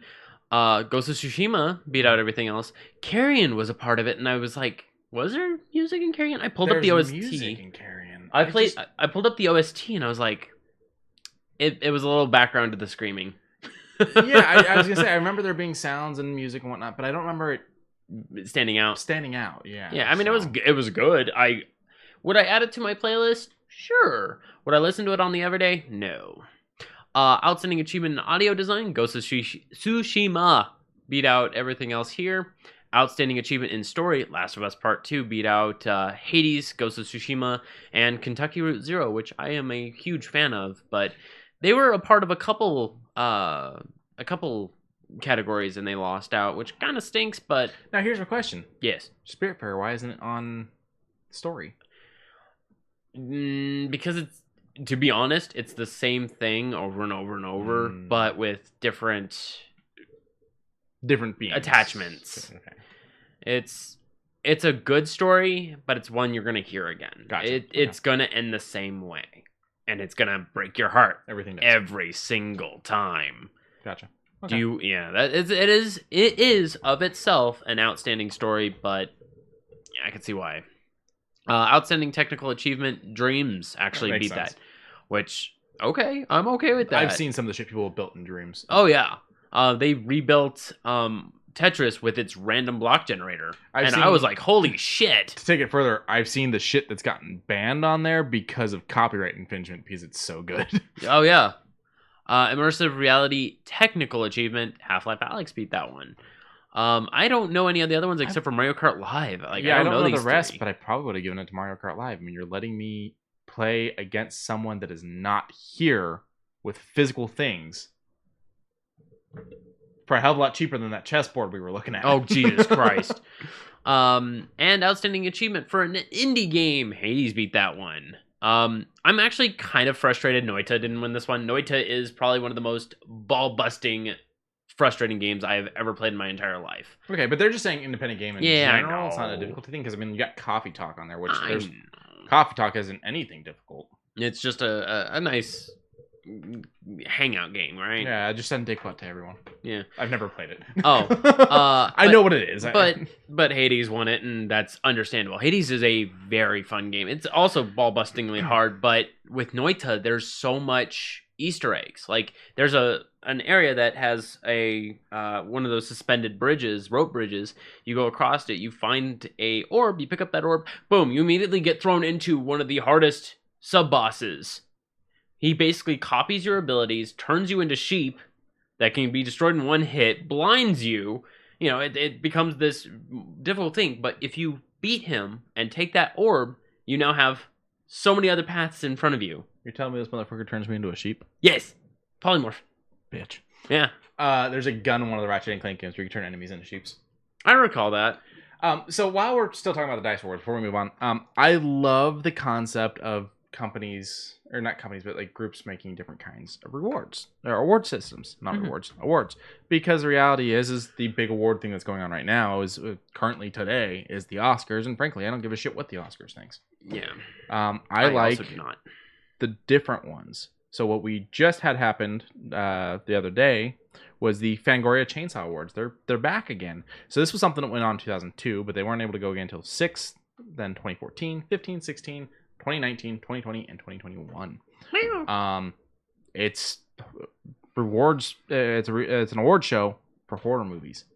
Something that gets overlooked by most award things. Like, I think there's only maybe a handful that have ever won any awards at all. And normally it's because like they go real crazy, like Jaws and stuff like that, you know? Yeah. But they do things like wide release, limited release, streaming, foreign language, first feature, director, actor, actress, lead performer, supporting actor, supporting actress, screenplay, score, makeup effects, creature effects, kill, and worst film.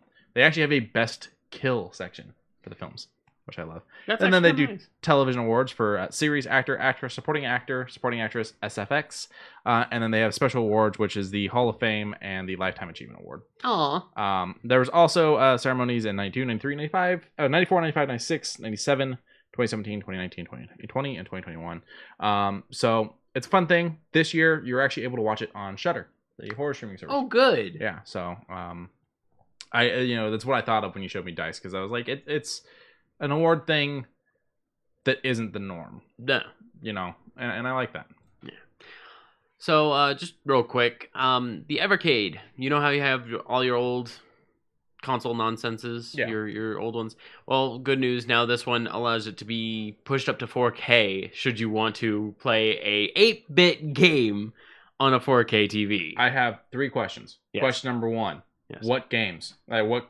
I think it's all of them. So can I plug my Atari games into this? Because I have an Atari that doesn't work anymore. So I have Atari cartridges, but nothing to play them on. I know it has for NES, and hang on, I'm looking around. I remember having the whole list for this and taking a quick peek. I expect to have over 280 games available on its Evercade ecosystem by the end of 2021 because it will have their own library. Yeah, but I don't know. It says all games outside the Namco will be TV-based console. I don't know, but I just wanted to mention it just because it does have the emulation system with it. It'll even have handheld games that are going to be available for it through their system. But I'm just like, 4K for a 8 to 16-bit. Just being able to play them again is what I'm really looking at. Yeah. My next 2 questions were going to be controller, which I saw in the photo, and price. $99. That's it? Yeah. Fuck yeah. Yeah, no. But the only other downside is pre-orders start on May 28th, but it won't be released till November. Probably one of those ones of we need the money before we can make them. Smaller company type of thing. No, Evercade's been around for a little bit. Like they've been doing this stuff for a while. Hey, okay, while you're here, go ahead and see if it tells us what the verses. Ooh, I like the handheld one. That looked really nice. I just want to know up to 4 players. That's nice. Yeah, this is kind of cute, but you can plug in 2 of the games, and then the Worms collection. That's nice. Where you're probably leaning. It's got a fast processor. That's cool. Wi-Fi capabilities. That's cooler to receive firmware updates. Games. So that makes me wonder, is there an internal... I'm not seeing anything about... Because those cartridges are cartridges made for this. That is correct. So I'm not seeing anything about using your own cartridges. Right. But then again, it also has internet capability. So I guess, does it have an internal memory? I would assume so with the Namco Museum thing it was talking. Yeah, 260 fully licensed games available. But does it mention... it's fine. Yeah, so it's looking like it's things they've licensed, not looking like it's something you already own. Yeah. But, I mean, the handheld, you said it looked pretty cool. I've seen this one before. Earthworm Jim. Yeah. Nice. Pac-Man. How much is this thing? Does it say? Might say further down. Nope. Search retailers. Is there US? No, yeah. There US. Amazon. Let's go. These are cartridges. These are cartridges, yeah. The case. In short, no. Okay, well. That's a different thing. It was worth a shot. Alright. I was looking for a way to use my Atari cartridges. Yeah. I have one of the old Atari, or not one of the old, but one of those Atari things they released where it's like it's preloaded with a bunch of games and it's fun. It's all right. I just wanted the ability to take my Atari cartridge and, You've heard of 1080p, 1280, 720p. Someone doesn't know the space bar. Yeah. All right. What's next? Oh, sorry. It just caught. You were drooling over. No, I wasn't drooling. It was just, man, that's a really the fight stick looks fine, but the picture that they used a little grainy, a little bad. All right, let me close out of this. So Super Potato is a shop in Akihabara. I heard about this. And now they have an eBay shop. And everyone's like, well, that's cool, but I won't be able... Okay, if you own a Famicom, a regular Super Famicom that plays US games, it can technically play these. Okay. Not well, but it can play them. Anything that showcases Japanese characters, it's going to be the same unless it doesn't show the Japanese characters. It shows like blocky text, and you can still play them technically. So somewhere, yes. I own a copy of Pokemon Pinball for the Game Boy Advance, but it is a Japanese copy. Yeah, it was a gift. Yeah. Were you able to play it? Yeah, it works in the Game Boy. The only problem being that, frankly, I didn't want it. And so after a while, I decided I was going to sell it. And nobody wanted to buy it because it's the Japanese one. Yeah. Like, I can't sell this. I'm like, yes, because Japanese people don't exist in America. No. Like, fucking buy the game. Yeah. But their shop is open now on eBay, which is a lot of Super Famicom and even further down there's regular Famicom games that are limited edition runs of great quality. Oh, Final Fantasy 1 and 2. 1 and 2. Super Metroid, you know. Eventually, someone's just going to go through and start buying the legal rights to some of these games that no one does anything with anymore. Like, obviously, it's not going to be Super Metroid because Metroid's still not going anywhere and it's still a thing. But eventually, someone's going to go through and buy the rights to a bunch of these old fucking games and just start putting them. I mean, kind of like the Ever thing where it's like they have rights to a bunch of old games. Oh, yeah. And my favorite developer right now that I'm forgetting the name of, but yes, I know what you're talking about. Where they took System Shock 2 and said we just made it look better and play better, huh? Night Dive. Thank you. You're welcome.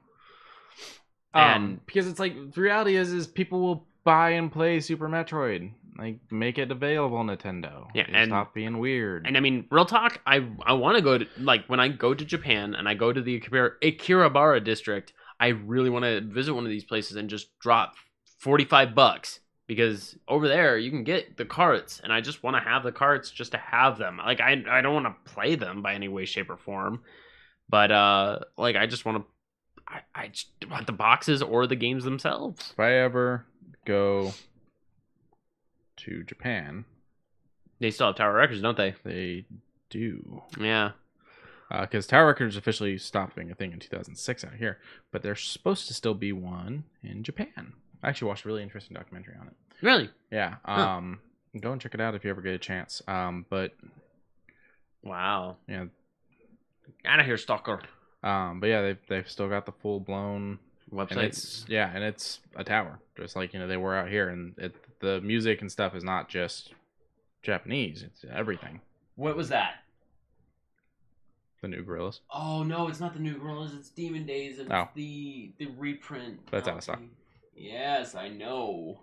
But yeah, so that would be one of my I've got to go type of things. Yeah. I would just love to go to Japan in general. Like, if I could visit a Super Potato, sure, but that actually is really nice. Yeah. Oh, wow. So, yeah, sorry. What's next? The next thing. So, you know how Pokemon Snap is going to be doing a thing, right? Mm-hmm. So, here's the cool thing. I don't know if this is going to be specifically for Pokemon Snap. Oh, it is going to be specifically for Pokemon Snap. You can take pictures that you have taken with your Switch and throw them into pre-processed or otherwise printer that is made by Fujifilm. And it'll have like prefab borders or what do they call the bottom parts of it? In short, extra frames. And I mean, it brings back the regenerative memory of the Game Boy camera. Like, this gave me Game Boy camera feels as soon as I saw this. And I was like, am I really that old? And I remember that the Game Boy camera was out in 96. Yeah, they had the printer and a really weird thing where they had options where you could choose to run, and it gave you a really weird image that asked why you're running. You cannot run. Yeah, all kinds of creepy shit going on there. Yeah. But it is going to be available on April 30th. The special edition mini link will cost $100, and the Pikachu bundle one will be $120 later in May. So, I mean, the mini link is an interesting thing. You put in the film, it prints it out, and it does what it's supposed to. It's just, I'm also kind of worried that the film, just like the Polaroids lately, have been going up in price. So be aware of what you're going to be getting into. Hopefully you can stock up on this very set of film for cheap, because that is going to be a bit of a problem. I'm pulling up a Polaroid printer because I'm just curious on the prices. All right, while you're doing that, Overwatch director Jeff Kaplan has left Blizzard. Really quick. Oh, sorry. So the printer itself is $100 fucking. The yes, Fujifilm one. yeah. That one is the confirm, but what about the film? That's the part I'm worried about. That's the question. Because I'm thinking that if I know this type of film and the carbon that it takes to put onto the actual paper itself, it's gonna be, I'm gonna take a guess of $20 for 50 sheets. Yeah, there you go. Twin pack, 20 sheets for $10. Okay. So for $20, it's 40 sheets. Make sure you like the photo. Yeah, I know, right? All right, Overwatch director Jeff Kaplan has left Blizzard because they launched a mobile game and everyone fucking hates it. Wait, no, sorry, that's not the reason at all. Why'd he leave? It's just, I guess he's done. Done with Blizzard anyways. Because I guess Overwatch 2, I don't know. I don't know. But in short, he's been with Blizzard for 18 years, which means he's been there longer than Overwatch, but he's worked hard on Overwatch for the last That was his 4 baby. years. That is his baby. But now that he's gone, I'm like, wait, what does this mean for Overwatch 2 or current Overwatch? I don't see them story? stopping that money train. No, of course not. But it's like, you take away one of the main directors. I'm curious on who's going to take the reins. Me, as far as like consumer to developer relations go, I'm not a big fan of Kaplan. Mm-hmm. But that's just because I'm bitter at the storytelling of Overwatch. It may not be his fault personally, but you put that mantle on your shoulders to say that. I'm not, once again, not mad at him directly. Mm-hmm. I'm sure what he's going to work on is going to be an amazing project, or if he decides to even stick around, I mean, he could just retire. But I'm happy to hear that he's wanting to do more things and or go and do something else with his life. I mean, sometimes these people leave to go do like their dream project that they weren't able to do under a big company. Yeah. You know? Yeah. Badoo. So, shoe I news. was like, where the hell is it? Grogu shoes. Grogu shoes. They're unisex. They call them the child unisex Mandalorian shoes, but they're Grogu because he has a name, you bastards. They're cute. I would never wear them. No, they look very. If it glows in the dark, I would wear them. Oh, they probably do without even trying. Honestly. Hang on. So Do they glow in the dark? Do they glow in the dark? Doesn't say they do. They don't say they do. I mean, he's green enough that he probably does. Yeah. And if not, get a little bit of glow in the dark paint, like the clear stuff, and just put it on there. Yeah. And also, what I like about this website is that they users take photos. It's not like professional setup photos like Sneaker News does. Yeah. Not saying we're against that. It's just I like seeing people doing this stuff. Not to say that they don't have some of the other ones either, because they do up top. But what's the price on these again? Oh yeah, they're only $40 for child, and they do payment plans through Sizzle. I don't know why you would need to do payment plans on a $40 pair of shoes. But if that's where you are in your life, I understand. I've been in a bad spot. You can do fucking payments on these. Yeah, I mean, it also helps out your credit. I don't know that it does. I mean, if it's going through a crediting company, they're going to charge interest. Oh no, interest-free payments. Yeah, so this is like Afterpay and stuff like that. So what it is you just give them access to your debit card. Oh, okay. And they take their payment, whether you have the money or not. Oh, okay, that's They're fine. They're going to get their payment. They are pre-order though. They were supposed to come out at the end of July. Yes. And speaking of Yoda and what are Yodas? Like we don't know. Oh, it's just an unknown race. Yeah, we've only seen 3 of them, and we don't know what they are. We got some very interesting Yoda shoes. It's coming out May 5th. Yes, on May 5th for $120. These Stan Smith Adidas Why are they Why are they releasing them on Revenge of the 5th? I think that's probably why, because it says Star Wars Day. Yes. Oh, after Star Wars Day. After Star Wars Day, because May the 4th be with you. And then Revenge of the 5th. But on the side, it has do or do not. Which It is... kind of looks like Frankenstein on the back. A little bit. A little bit, yeah, with the weird things on the head. Yeah. Like they're giving him like his head creases and they look more like stitches. Instead of just do it, it's do or do not, which is kind of cute too. I forgot about It's you. Yaddle. That's the only female we've seen of the species. It's funny to look at. I'm sorry. So Yoda, Yaddle, and Grogu. When they first gave us the child's name, there was a lot of complaints that it sounds made up, and I'm like, yes, because Yoda sounds like a regular name, and so does Yaddle. What the fuck did you want them to name him, Ted? Like Coral. These look interesting. They're like what, 120? 120. Okay. All right. And they're like a soft cream color on the bottom, white up top, gold for the text, and of course a very famous green for everything else. What I love is you brought this one. Yes. I brought Grogu. We did not communicate on shoe news. No. It just happened. It just do be like that sometimes.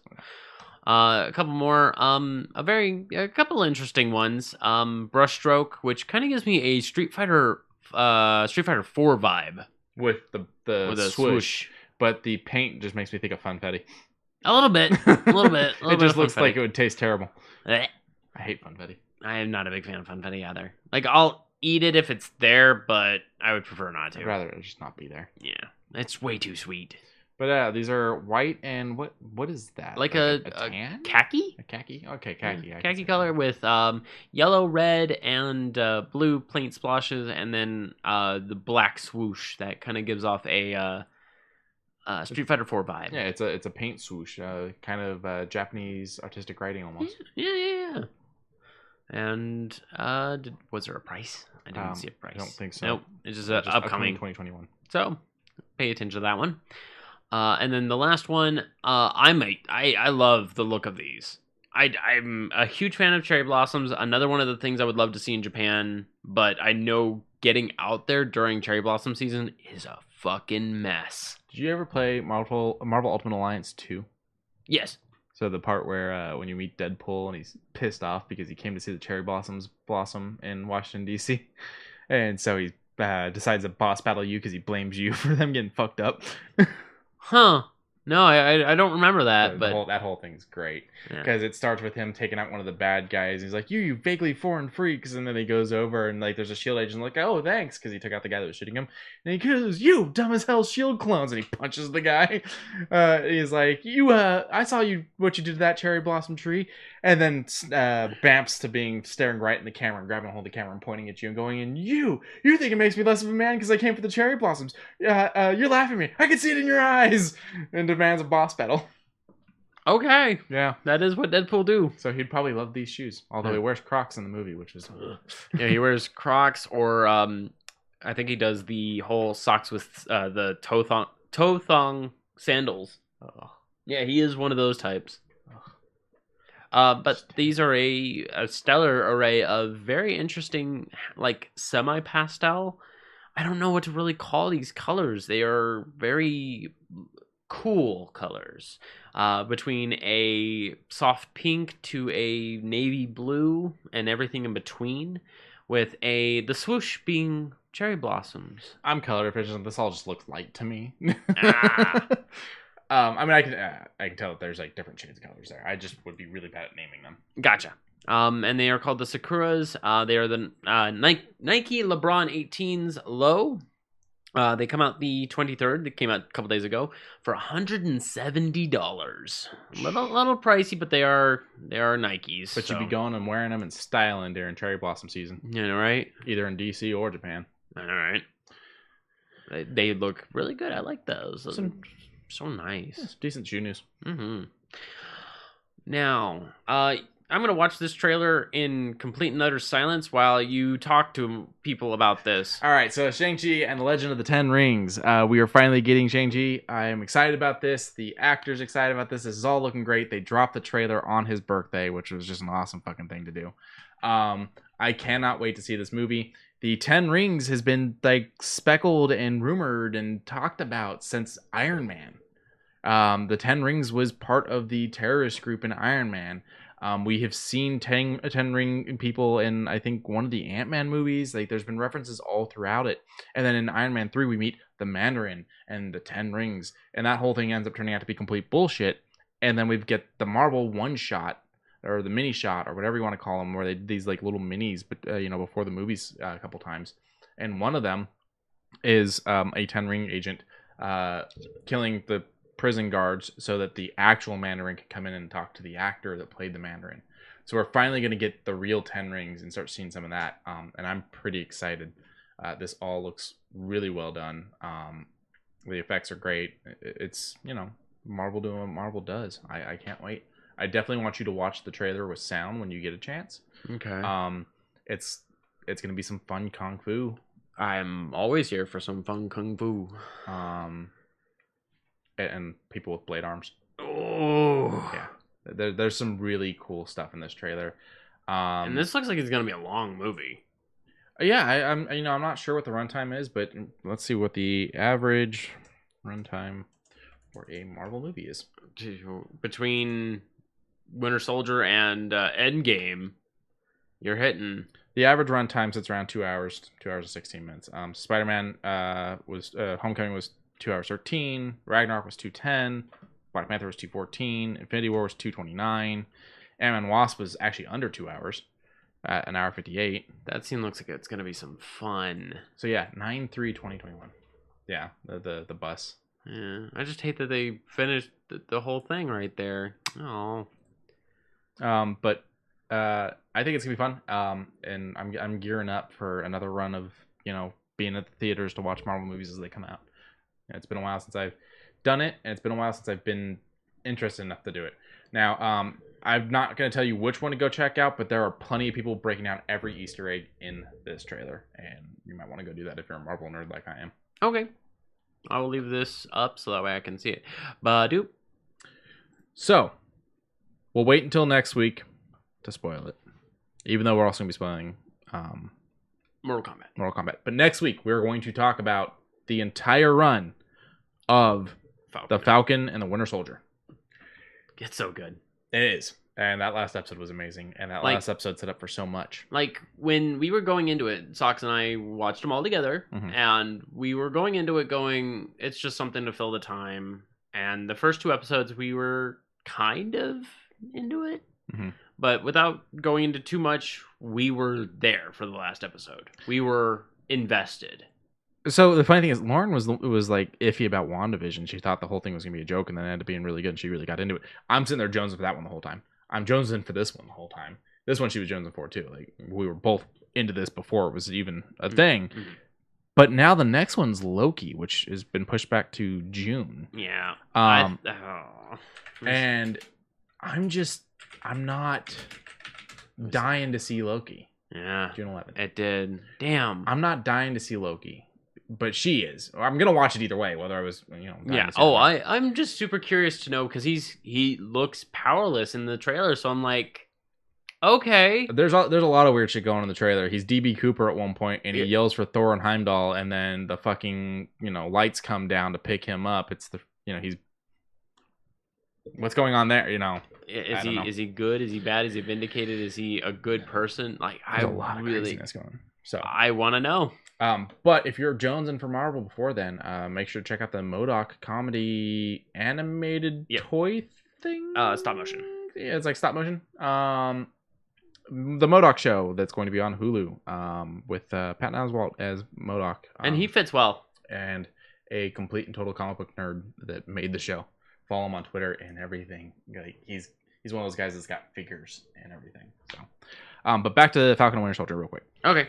So the Falcon and Winter Soldier is officially over. Yes. We will talk about it next week. Yes. But with it ending, they have announced the showrunner, Malcolm Spellman will write the script for Captain America 4 alongside Falcon staff writer Delon Muson. Yeah. Okay. So I'm pretty excited. I love what was done with this show, and I cannot wait to see what they will do with this movie. So Captain America 4 is confirmed with writers. Oh, I want to talk about it so bad. Next week. All right. I meant to leave that open, but it's fine. It's fine. Okay. Haunted Mansion at Disneyland. Yeah. Not to be confused with the Haunted Mansion at Disney World, which are different with different stories. Yes. Movie happened a couple years ago with Eddie Murphy. Yes. A lot of people liked it. Yes. A lot more people didn't. I liked it. I felt it was okay. It Was it needed? Yeah, I mean, it kind of needed a middle ground story. I wouldn't consider it bad, so yeah, sure. With the success of Pirates of the Caribbean, do you blame them for going, let's make more movies based off the rides that, were just rides? Fair We're enough. getting Jungle Cruise as a movie with, I think it's Emily Blunt and The Rock, yeah. So, we're getting a new Haunted Mansion now. Oh, yeah? Yeah. This is going to be directed by Justin Simeon? Simeon? Who was the director of Dear White People over at Netflix, which is based off a book series. Yeah.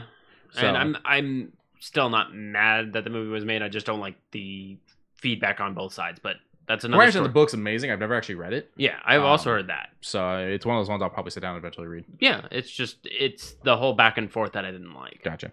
But yeah, they're the one, and he's the one that's going to be directing this. They've had a script for a bit now. I guess the director's been what they've been looking for. Okay. I'm excited. There was actually a really good Haunted Mansion comic book that came out a couple years ago. Really? Yeah, it's basically the Haunted Mansion's a thing. It's this derelict building and whatnot. This kid's always talking about going in, but never does. And his grandfather dies, and he hears the house calling to him. And his grandfather is now one of the haunts at the house, and he's got to uncover a mystery in it. Okay, I can get down with that kind of story. I'm assuming the movie will be completely different. The question is, are they going to go a little bit more adult like Pirates of the Caribbean was, or are they going to keep it family friendly like the first one was? I would say let's pick it up a little bit because people got to know death exists. Yeah. So. Oop. That's such a good. The Continental. Yeah, it's a good thing. So the Continental. Check into the Continental Friday, New York City. What's this mean? Well, this is just the image that you can find. That's a legit image from this is on IMDb. I don't know what the Friday part is, but the reason we're talking about the Continental is it's the John Wick spinoff. It takes place 40 years before the films. Really? Yeah, it's going to be set in New York in the 1970s. Keanu Reeves is in talks to be a producer on it, but we probably won't get John Wick in this. As he'd be very young then. He'd be like however old Keanu Reeves was in the 70s. Yeah. Yeah. It's going to be Lionsgate Television, and the chairman, Kevin Biggs, did an interview with Deadline where he talked about the prequel series is going to focus on a younger version of Ian McShane's Winston character running the Continental in 1970s New York. What we're exploring in the Continental is the young Winston and how it came to be that he and his team founded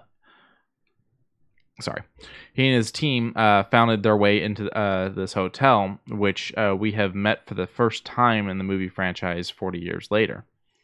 Now they're saying that they optioned a lot of pitches, like they had a lot of pitches that came in for the spinoff series. But the one that was from a creative team. They said this obscure little show called Wayne that was on YouTube. They're the ones that came in with a pitch that they just absolutely loved. They're saying that it's the Sopranos inspiration for it. It's going to be a crumbling New York in the 1970s with a garbage strike that has piled up bags of garbage to the third floor of most brownstones, and the mafia muscling in on the business, which is why the Sopranos connection kind of happens. And it's just this grittier New York and how it's going to eventually become this beautiful place and whatnot, what the Continental is.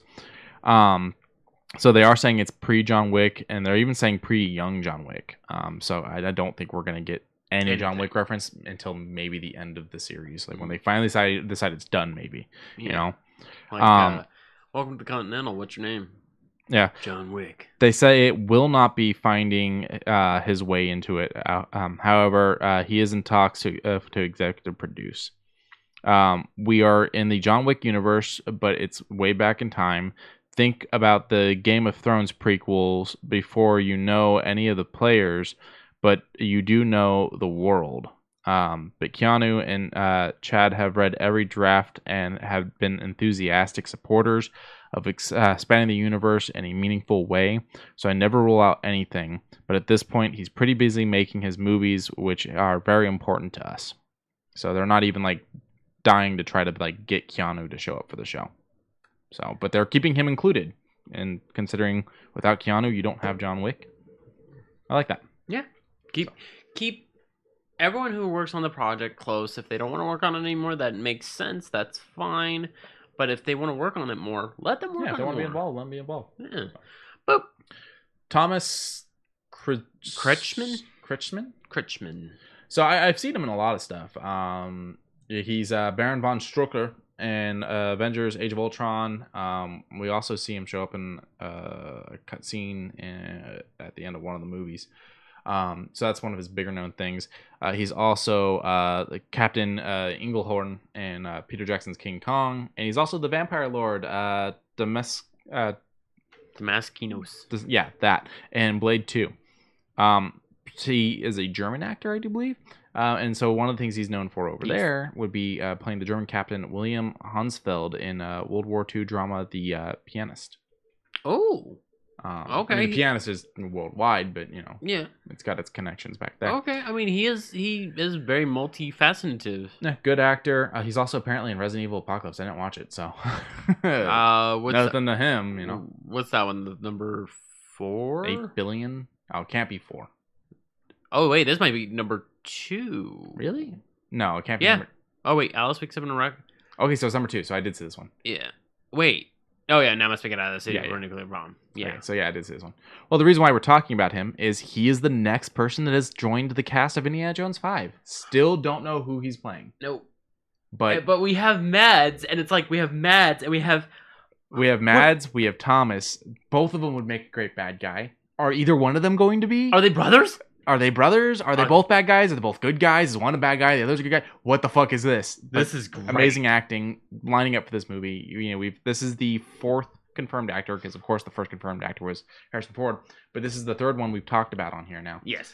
And I'm really, the fact that they're signing on so many actors means starting filming it's getting closer and closer and closer. And pre-production right now. I will be able to sit down and see an Indiana Jones movie in theaters that is not Kingdom of the Crystal Skull, and I'm really excited about this. Have you seen Crystal Skull in the theaters? I did see it in theaters. Yeah. Okay. It's the only one I've seen in theaters because I've never gone to like a re-showing of the originals. Gotcha. Hopefully sometime soon there's going to be re-showings of a lot of things, because there's a lot of movies that I would like to see in theaters. While we're talking about re-showings, Universal has announced that they're going to go through and do re-showings of all of the Fast and the Furious movies leading up to the new one, so that they can drum up some business for theaters.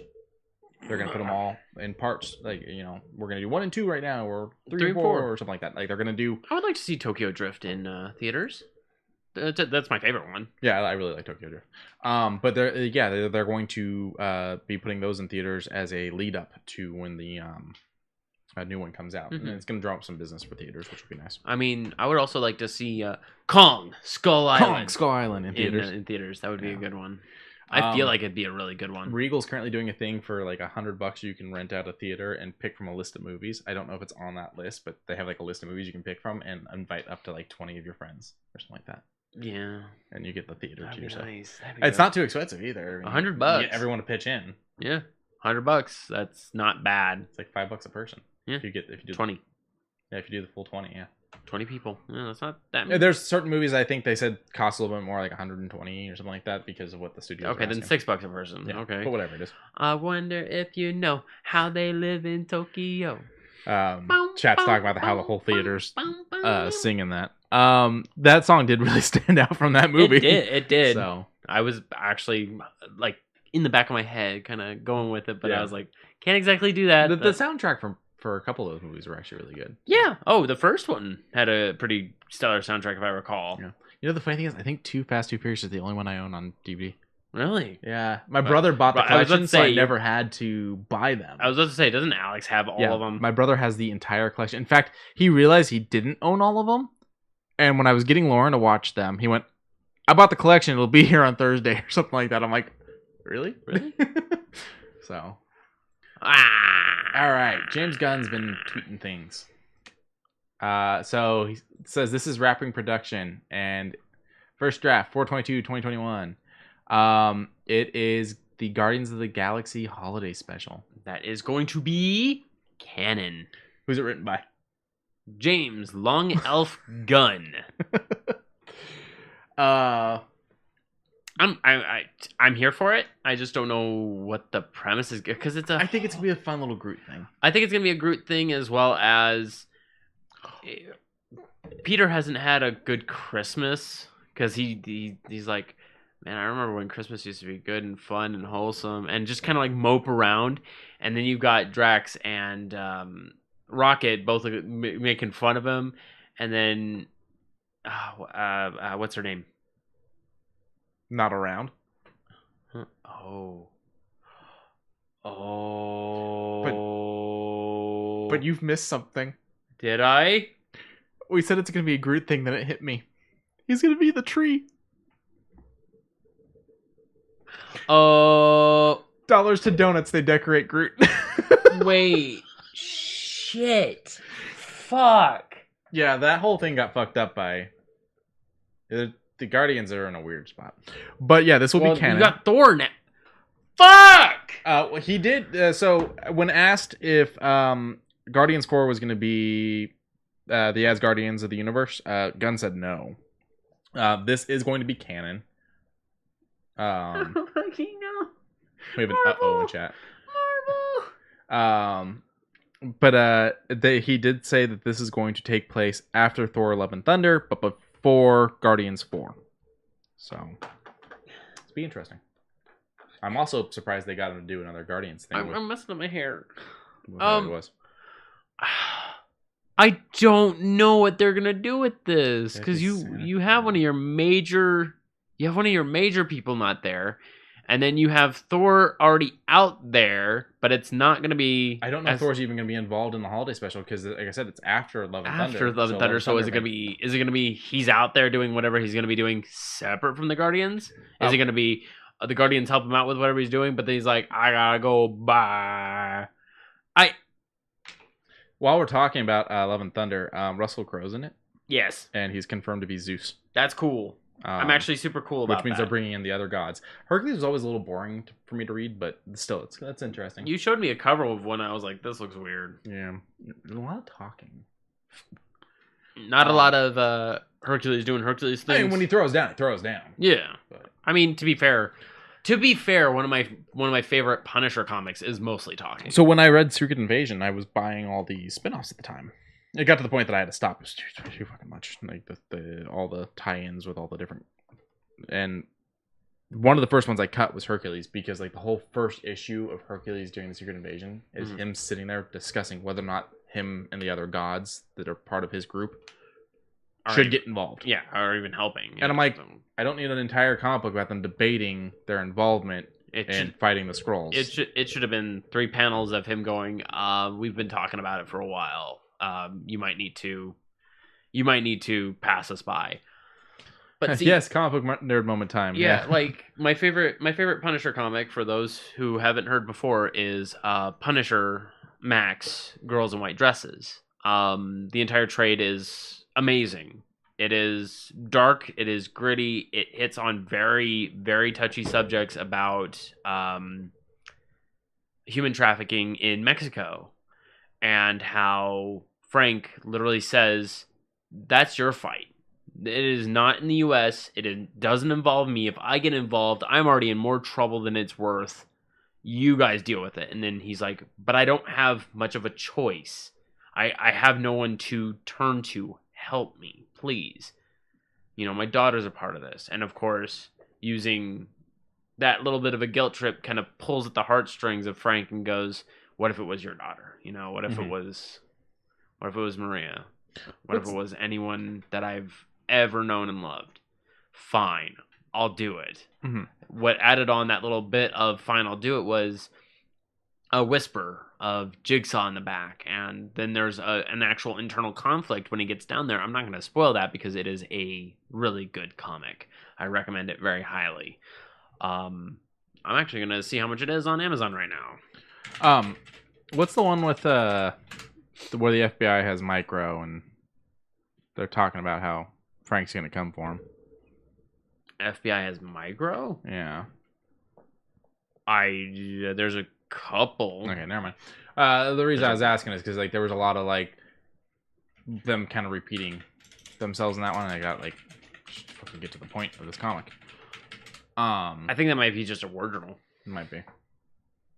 Paperback, $13. The entire thing. Beautiful cover. Beautiful story. I have no problem with this. And if you can, go and buy it from your local brick and mortar, though. Yes. Comic book shops need the support. That too. If you pay full price over at a brick and mortar, do it. Yeah. Yes. Hell, even some brick and mortars sell used ones, so sometimes you still get them cheaper. Yeah. That's how I bought Hush. I bought Hush from a brick and mortar used Nightfall.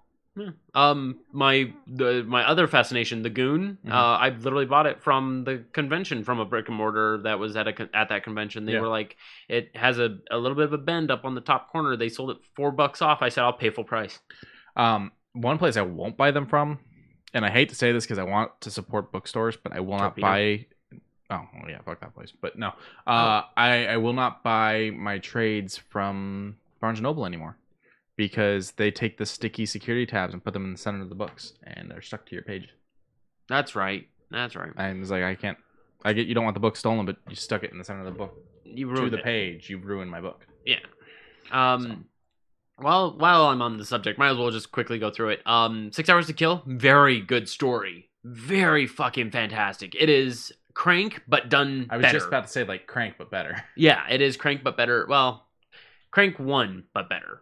Crank 2 is god-awful. I didn't finish Crank 2. I couldn't finish Crank 2. It is god-awful. Barracuda, amazing. Welcome to the Bayou. It's okay. It's very slow. So I tweeted at you the other day, and you were a bitch and did not respond. Did you? Yes. So I asked you, because I was flipping channels, and Warzone was on. Now, hold on. To be fair, okay. I missed it. I'm sorry. I even tagged the creator of Punisher in it to try to get a conversation going, motherfucker. Okay, hold on. I'm reading real quick. Do you want me to read it out loud? Yeah, go ahead. At me. With the casting of the new Spider-Man film, it seems we're getting a multiverse. True or not, it got me thinking I'm watching Punisher Warzone right now. How do you think Castle would react to dead enemies coming back as well as seeing other versions of himself? Well, that's the funny thing, is if Frank ran into Frank and both were pointing guns at each other, I think there would be that quick acknowledgement of, I'm you, you're me. We can get more done if we work together. Do you think after they get more done, though, they go back to standing off, getting ready to shoot each other? Believe it or not, no. I think they would go their separate ways. Okay. I think they would just be like, we've handled so much. We have no qualm with one another. We both are, weights on the back of the shoulders. We got to go. The current, what would be current, I think this was like 2017 run? 2015. Wow, that's old. Border Crossing and Black and White, both of them good, great modernized stories. It involves Black Widow actually doing some real good espionage to kind of coerce Frank, and the way she does it is really interesting. She's like, she doesn't do the whole mental game. She just pretty much talks to him and doesn't talk down to him. Just kind of says, "Hey, I get what you're doing and I understand why you're doing it, but you're kind of marking one of my guys. I need to capture him, and I know that you're gonna kill him. I know that you want to kill him, but I need to take him. I have things." And Frank's like, "But he killed one of my friends," so it's an actual conflict. Yeah. But the other question I had when it came to if he were running into multiple universe thing and all that, and if we'll just look at the Warzone version, has killed his Jigsaw. Yes.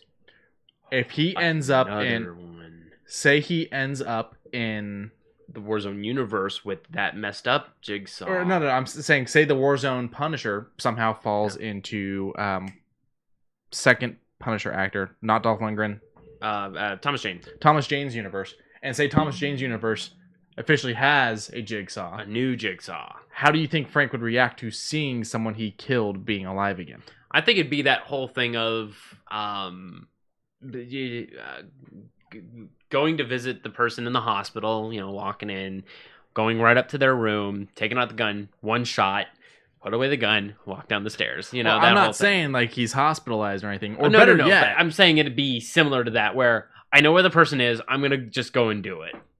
I think it might be something similar to that, but with a little more gunplay. But better yet, what if excuse me, sorry. We're in the Warzone universe where he has killed him. Okay. And the one from the other universe crosses over. So now it's not even that he knows he's going into another universe. He's in his universe. He's dead, and all of a sudden a new Jigsaw starts killing people, and he's like, I fucking killed that motherfucker. He doesn't even realize it's universe jumping. Do you think it would start to break Frank, especially if he's got PTSD? Yes, it would. It would. I mean, shit. Everyone he's put down coming back, not as like undead, but just as another one of them. Mm-hmm. It would start to like he's one of those of I'll put them down once. Gotcha. Anyone who comes back, I'll put them down again if they're walking it off. But I want to see them in the dirt. I want to see them. They don't deserve to plague New York. Gotcha. This right. kind of it didn't dawn on me until just now, but this kind of a little bit. Now before we run out of time, let's get to the rest of these because right. I gotta. We talked about MODOK already. It's coming. It looks fun. The trailer is very fun. It's got a lot of pop culture references. Good stuff. Holy crap! So Disney's got Imagineers have come out with a new animatronic. It's a fucking Groot animatronic, baby Groot, but toddler size. I am putting dollars to bills that they're gonna put that thing behind so many walls. This thing can walk. It can stand on one leg. Like, there's talks of this thing possibly walking around the parks, and I don't see that happening because someone knocks it down and it obliterates it. Either knocks it down or fucking hijacks it. That too. I mean, good luck getting out of the park though. Yeah, they've made people disappear, but I'm thinking they're buried under its small world. Yeah, I know, right? This thing's cool though. It'll probably be special events where like, from 12:30 to 1, we're gonna have meet and greet with Groot. And there's going to be 2 people standing out there that walk out with the Groot. They go and they stand in a specific spot. And you or people dressed up like Gamora. Holy crap, I remember her name. You didn't remember her name the whole time? No. I'm sorry. It's okay. I would have told you. Gamora, Drax, or Star-Lord, or even Rocket. Yeah, even... Because they've got weird humanoid rocket things. They do. They had one out. I don't know if you noticed the one that was standing next to Star-Lord, the one that looked like... I'm Rocket Raccoon, and he's got like the it's not a prosthetic nose, but like the face paint and the bubbled up. I've seen the one that they have in the ride, which is great. Jesus, there's the one for the ride. He looks amazing. Yeah, we were having fun. And I'm assuming they'll probably get a rocket that's the same level as this Groot and get that out there. Yeah, I would like to go on that ride again. That was really fun. Time to get an annual pass again. Modern Pandora in our chat did have one. The only reason I've never gotten one is because I can't convince myself to do the 4-hour drive. Yeah. Otherwise I would. But soon. But if they ever build that bullet train, and if it's actually nice and not a shitty Amtrak, if it's actually something where I feel like I'm not going to get stabbed by a hobo, then I would probably get the annual pass and be at Disneyland constantly. I'm thinking once it's done, there will be some high-end security to make sure that the place stays clean. Amtrak sucks. I know. All right, last 2. Bam.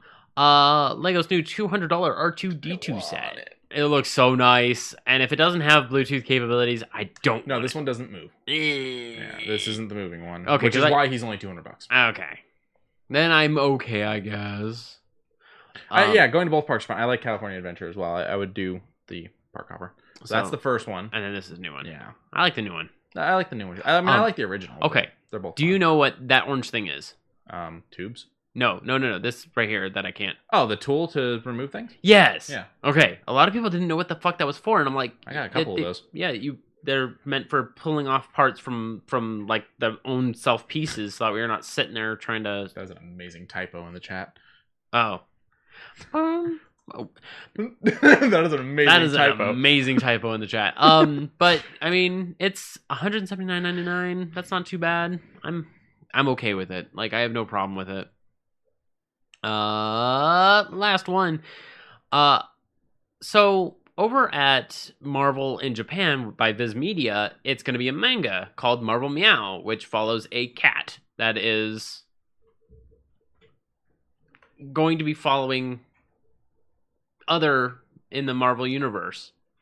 And I'm super here for a super powered cat. So now they've done superhero mangas before. There's actually a Spider-Man manga. I'm just going to show you the cover. That looks a little Death Note-y, but okay. But the concept of one that just follows a cat through the universe. Yeah, and like on Marvel's, what's it called? That actually, okay, the first one's weird, but the rest look kind of cool. But a cat doing its scratching thing on Groot, you know. Yeah. Marvel put up a little bit of that on there, and I was happy. I'm really here for this. I might actually see it. The only downside is I think it's October. Hang on, checking. Marvel Meow, written and drawn by Now Fuji, will be released on October 12th. And Deadpool Samurai, which I didn't read about this, but it comes out February 2022. So that's another one I guess I could be super interested in. And then one called Secret Reverse. Now, there's been mangas for a few things, and there's Star Wars. Yeah. Oh yeah. They're always Japanese creators, but I love this cover. This cover is super cute. It's a Punisher one. I don't like it. So. No, this looks fun though. Cat's name is Chewy. There's also been an influx that we've seen with more cat things with Marvel. You know, you've got the cat in Captain Marvel. You've got the cat goose, that is. Oh yeah. You got this. You got the Bodega cat in Miles Morales, which is actually based off of a spider cat from a previous thing. And does tag team combos with you. Yeah, so it's not a new thing to see there being cat stuff at Marvel. I'm pretty happy with this. Here you go. Here's some more of the Punisher manga. Okay, that one I like. That one I like a lot. I would want that cover. I don't know what the fuck that is. This? Yeah. I'm pretty sure that's a fan drawing. The one to the left. that one. I'm pretty sure that's something else. Oh, it is something else. Okay. So. I mean, everything else is kind of cool, I guess. There's already merch? Yeah, there's already... or no, is that just the book? I think it's the collector book. I don't know. It's the size of a cat. I don't know. All right. Well, that's everything we got for you guys. Okay. I can't blow it up. Now you got to be in Instagram because for it. Wolverine hanging out with a cat trying to get a cat down from a tree. That's very interesting. I mean, am I the only one that thinks Wolverine would just cut the fucking tree down? I really want to... I'll pull this up later, but that's what interests me right now is this. I want to see what this is about. But thank you guys for joining us. Remember to tell a friend, tell an enemy, tell a frenemy. Like, subscribe, rate, review. Yeah, sorry, I had to stretch. Share. Yes. Remember to check us out next week on twitch.tv/TheUglyMugs, where you can catch us live at 6:30 Pacific Daylight Time. Hopefully we'll see you in the chat. And you know, like Sock says in the chat, moral of the story: buy David Bowie crotch coffee for the 4K TV. He gets the little tiny fucking beard. Yeah, I was able to bring up the photo for him, and now he's gushing. It's $4 if you want it. That's a pretty good print. Yeah. But yeah, he gets the Wolverine look. The ears are the points, and it goes down into this mane. All right. Well, thank you everybody. And I just want to let you guys know that you mocha me happy. Yeah, and also the moral of the story is buy David Bowie crotch coffee for a 4K TV. Bye. Bye.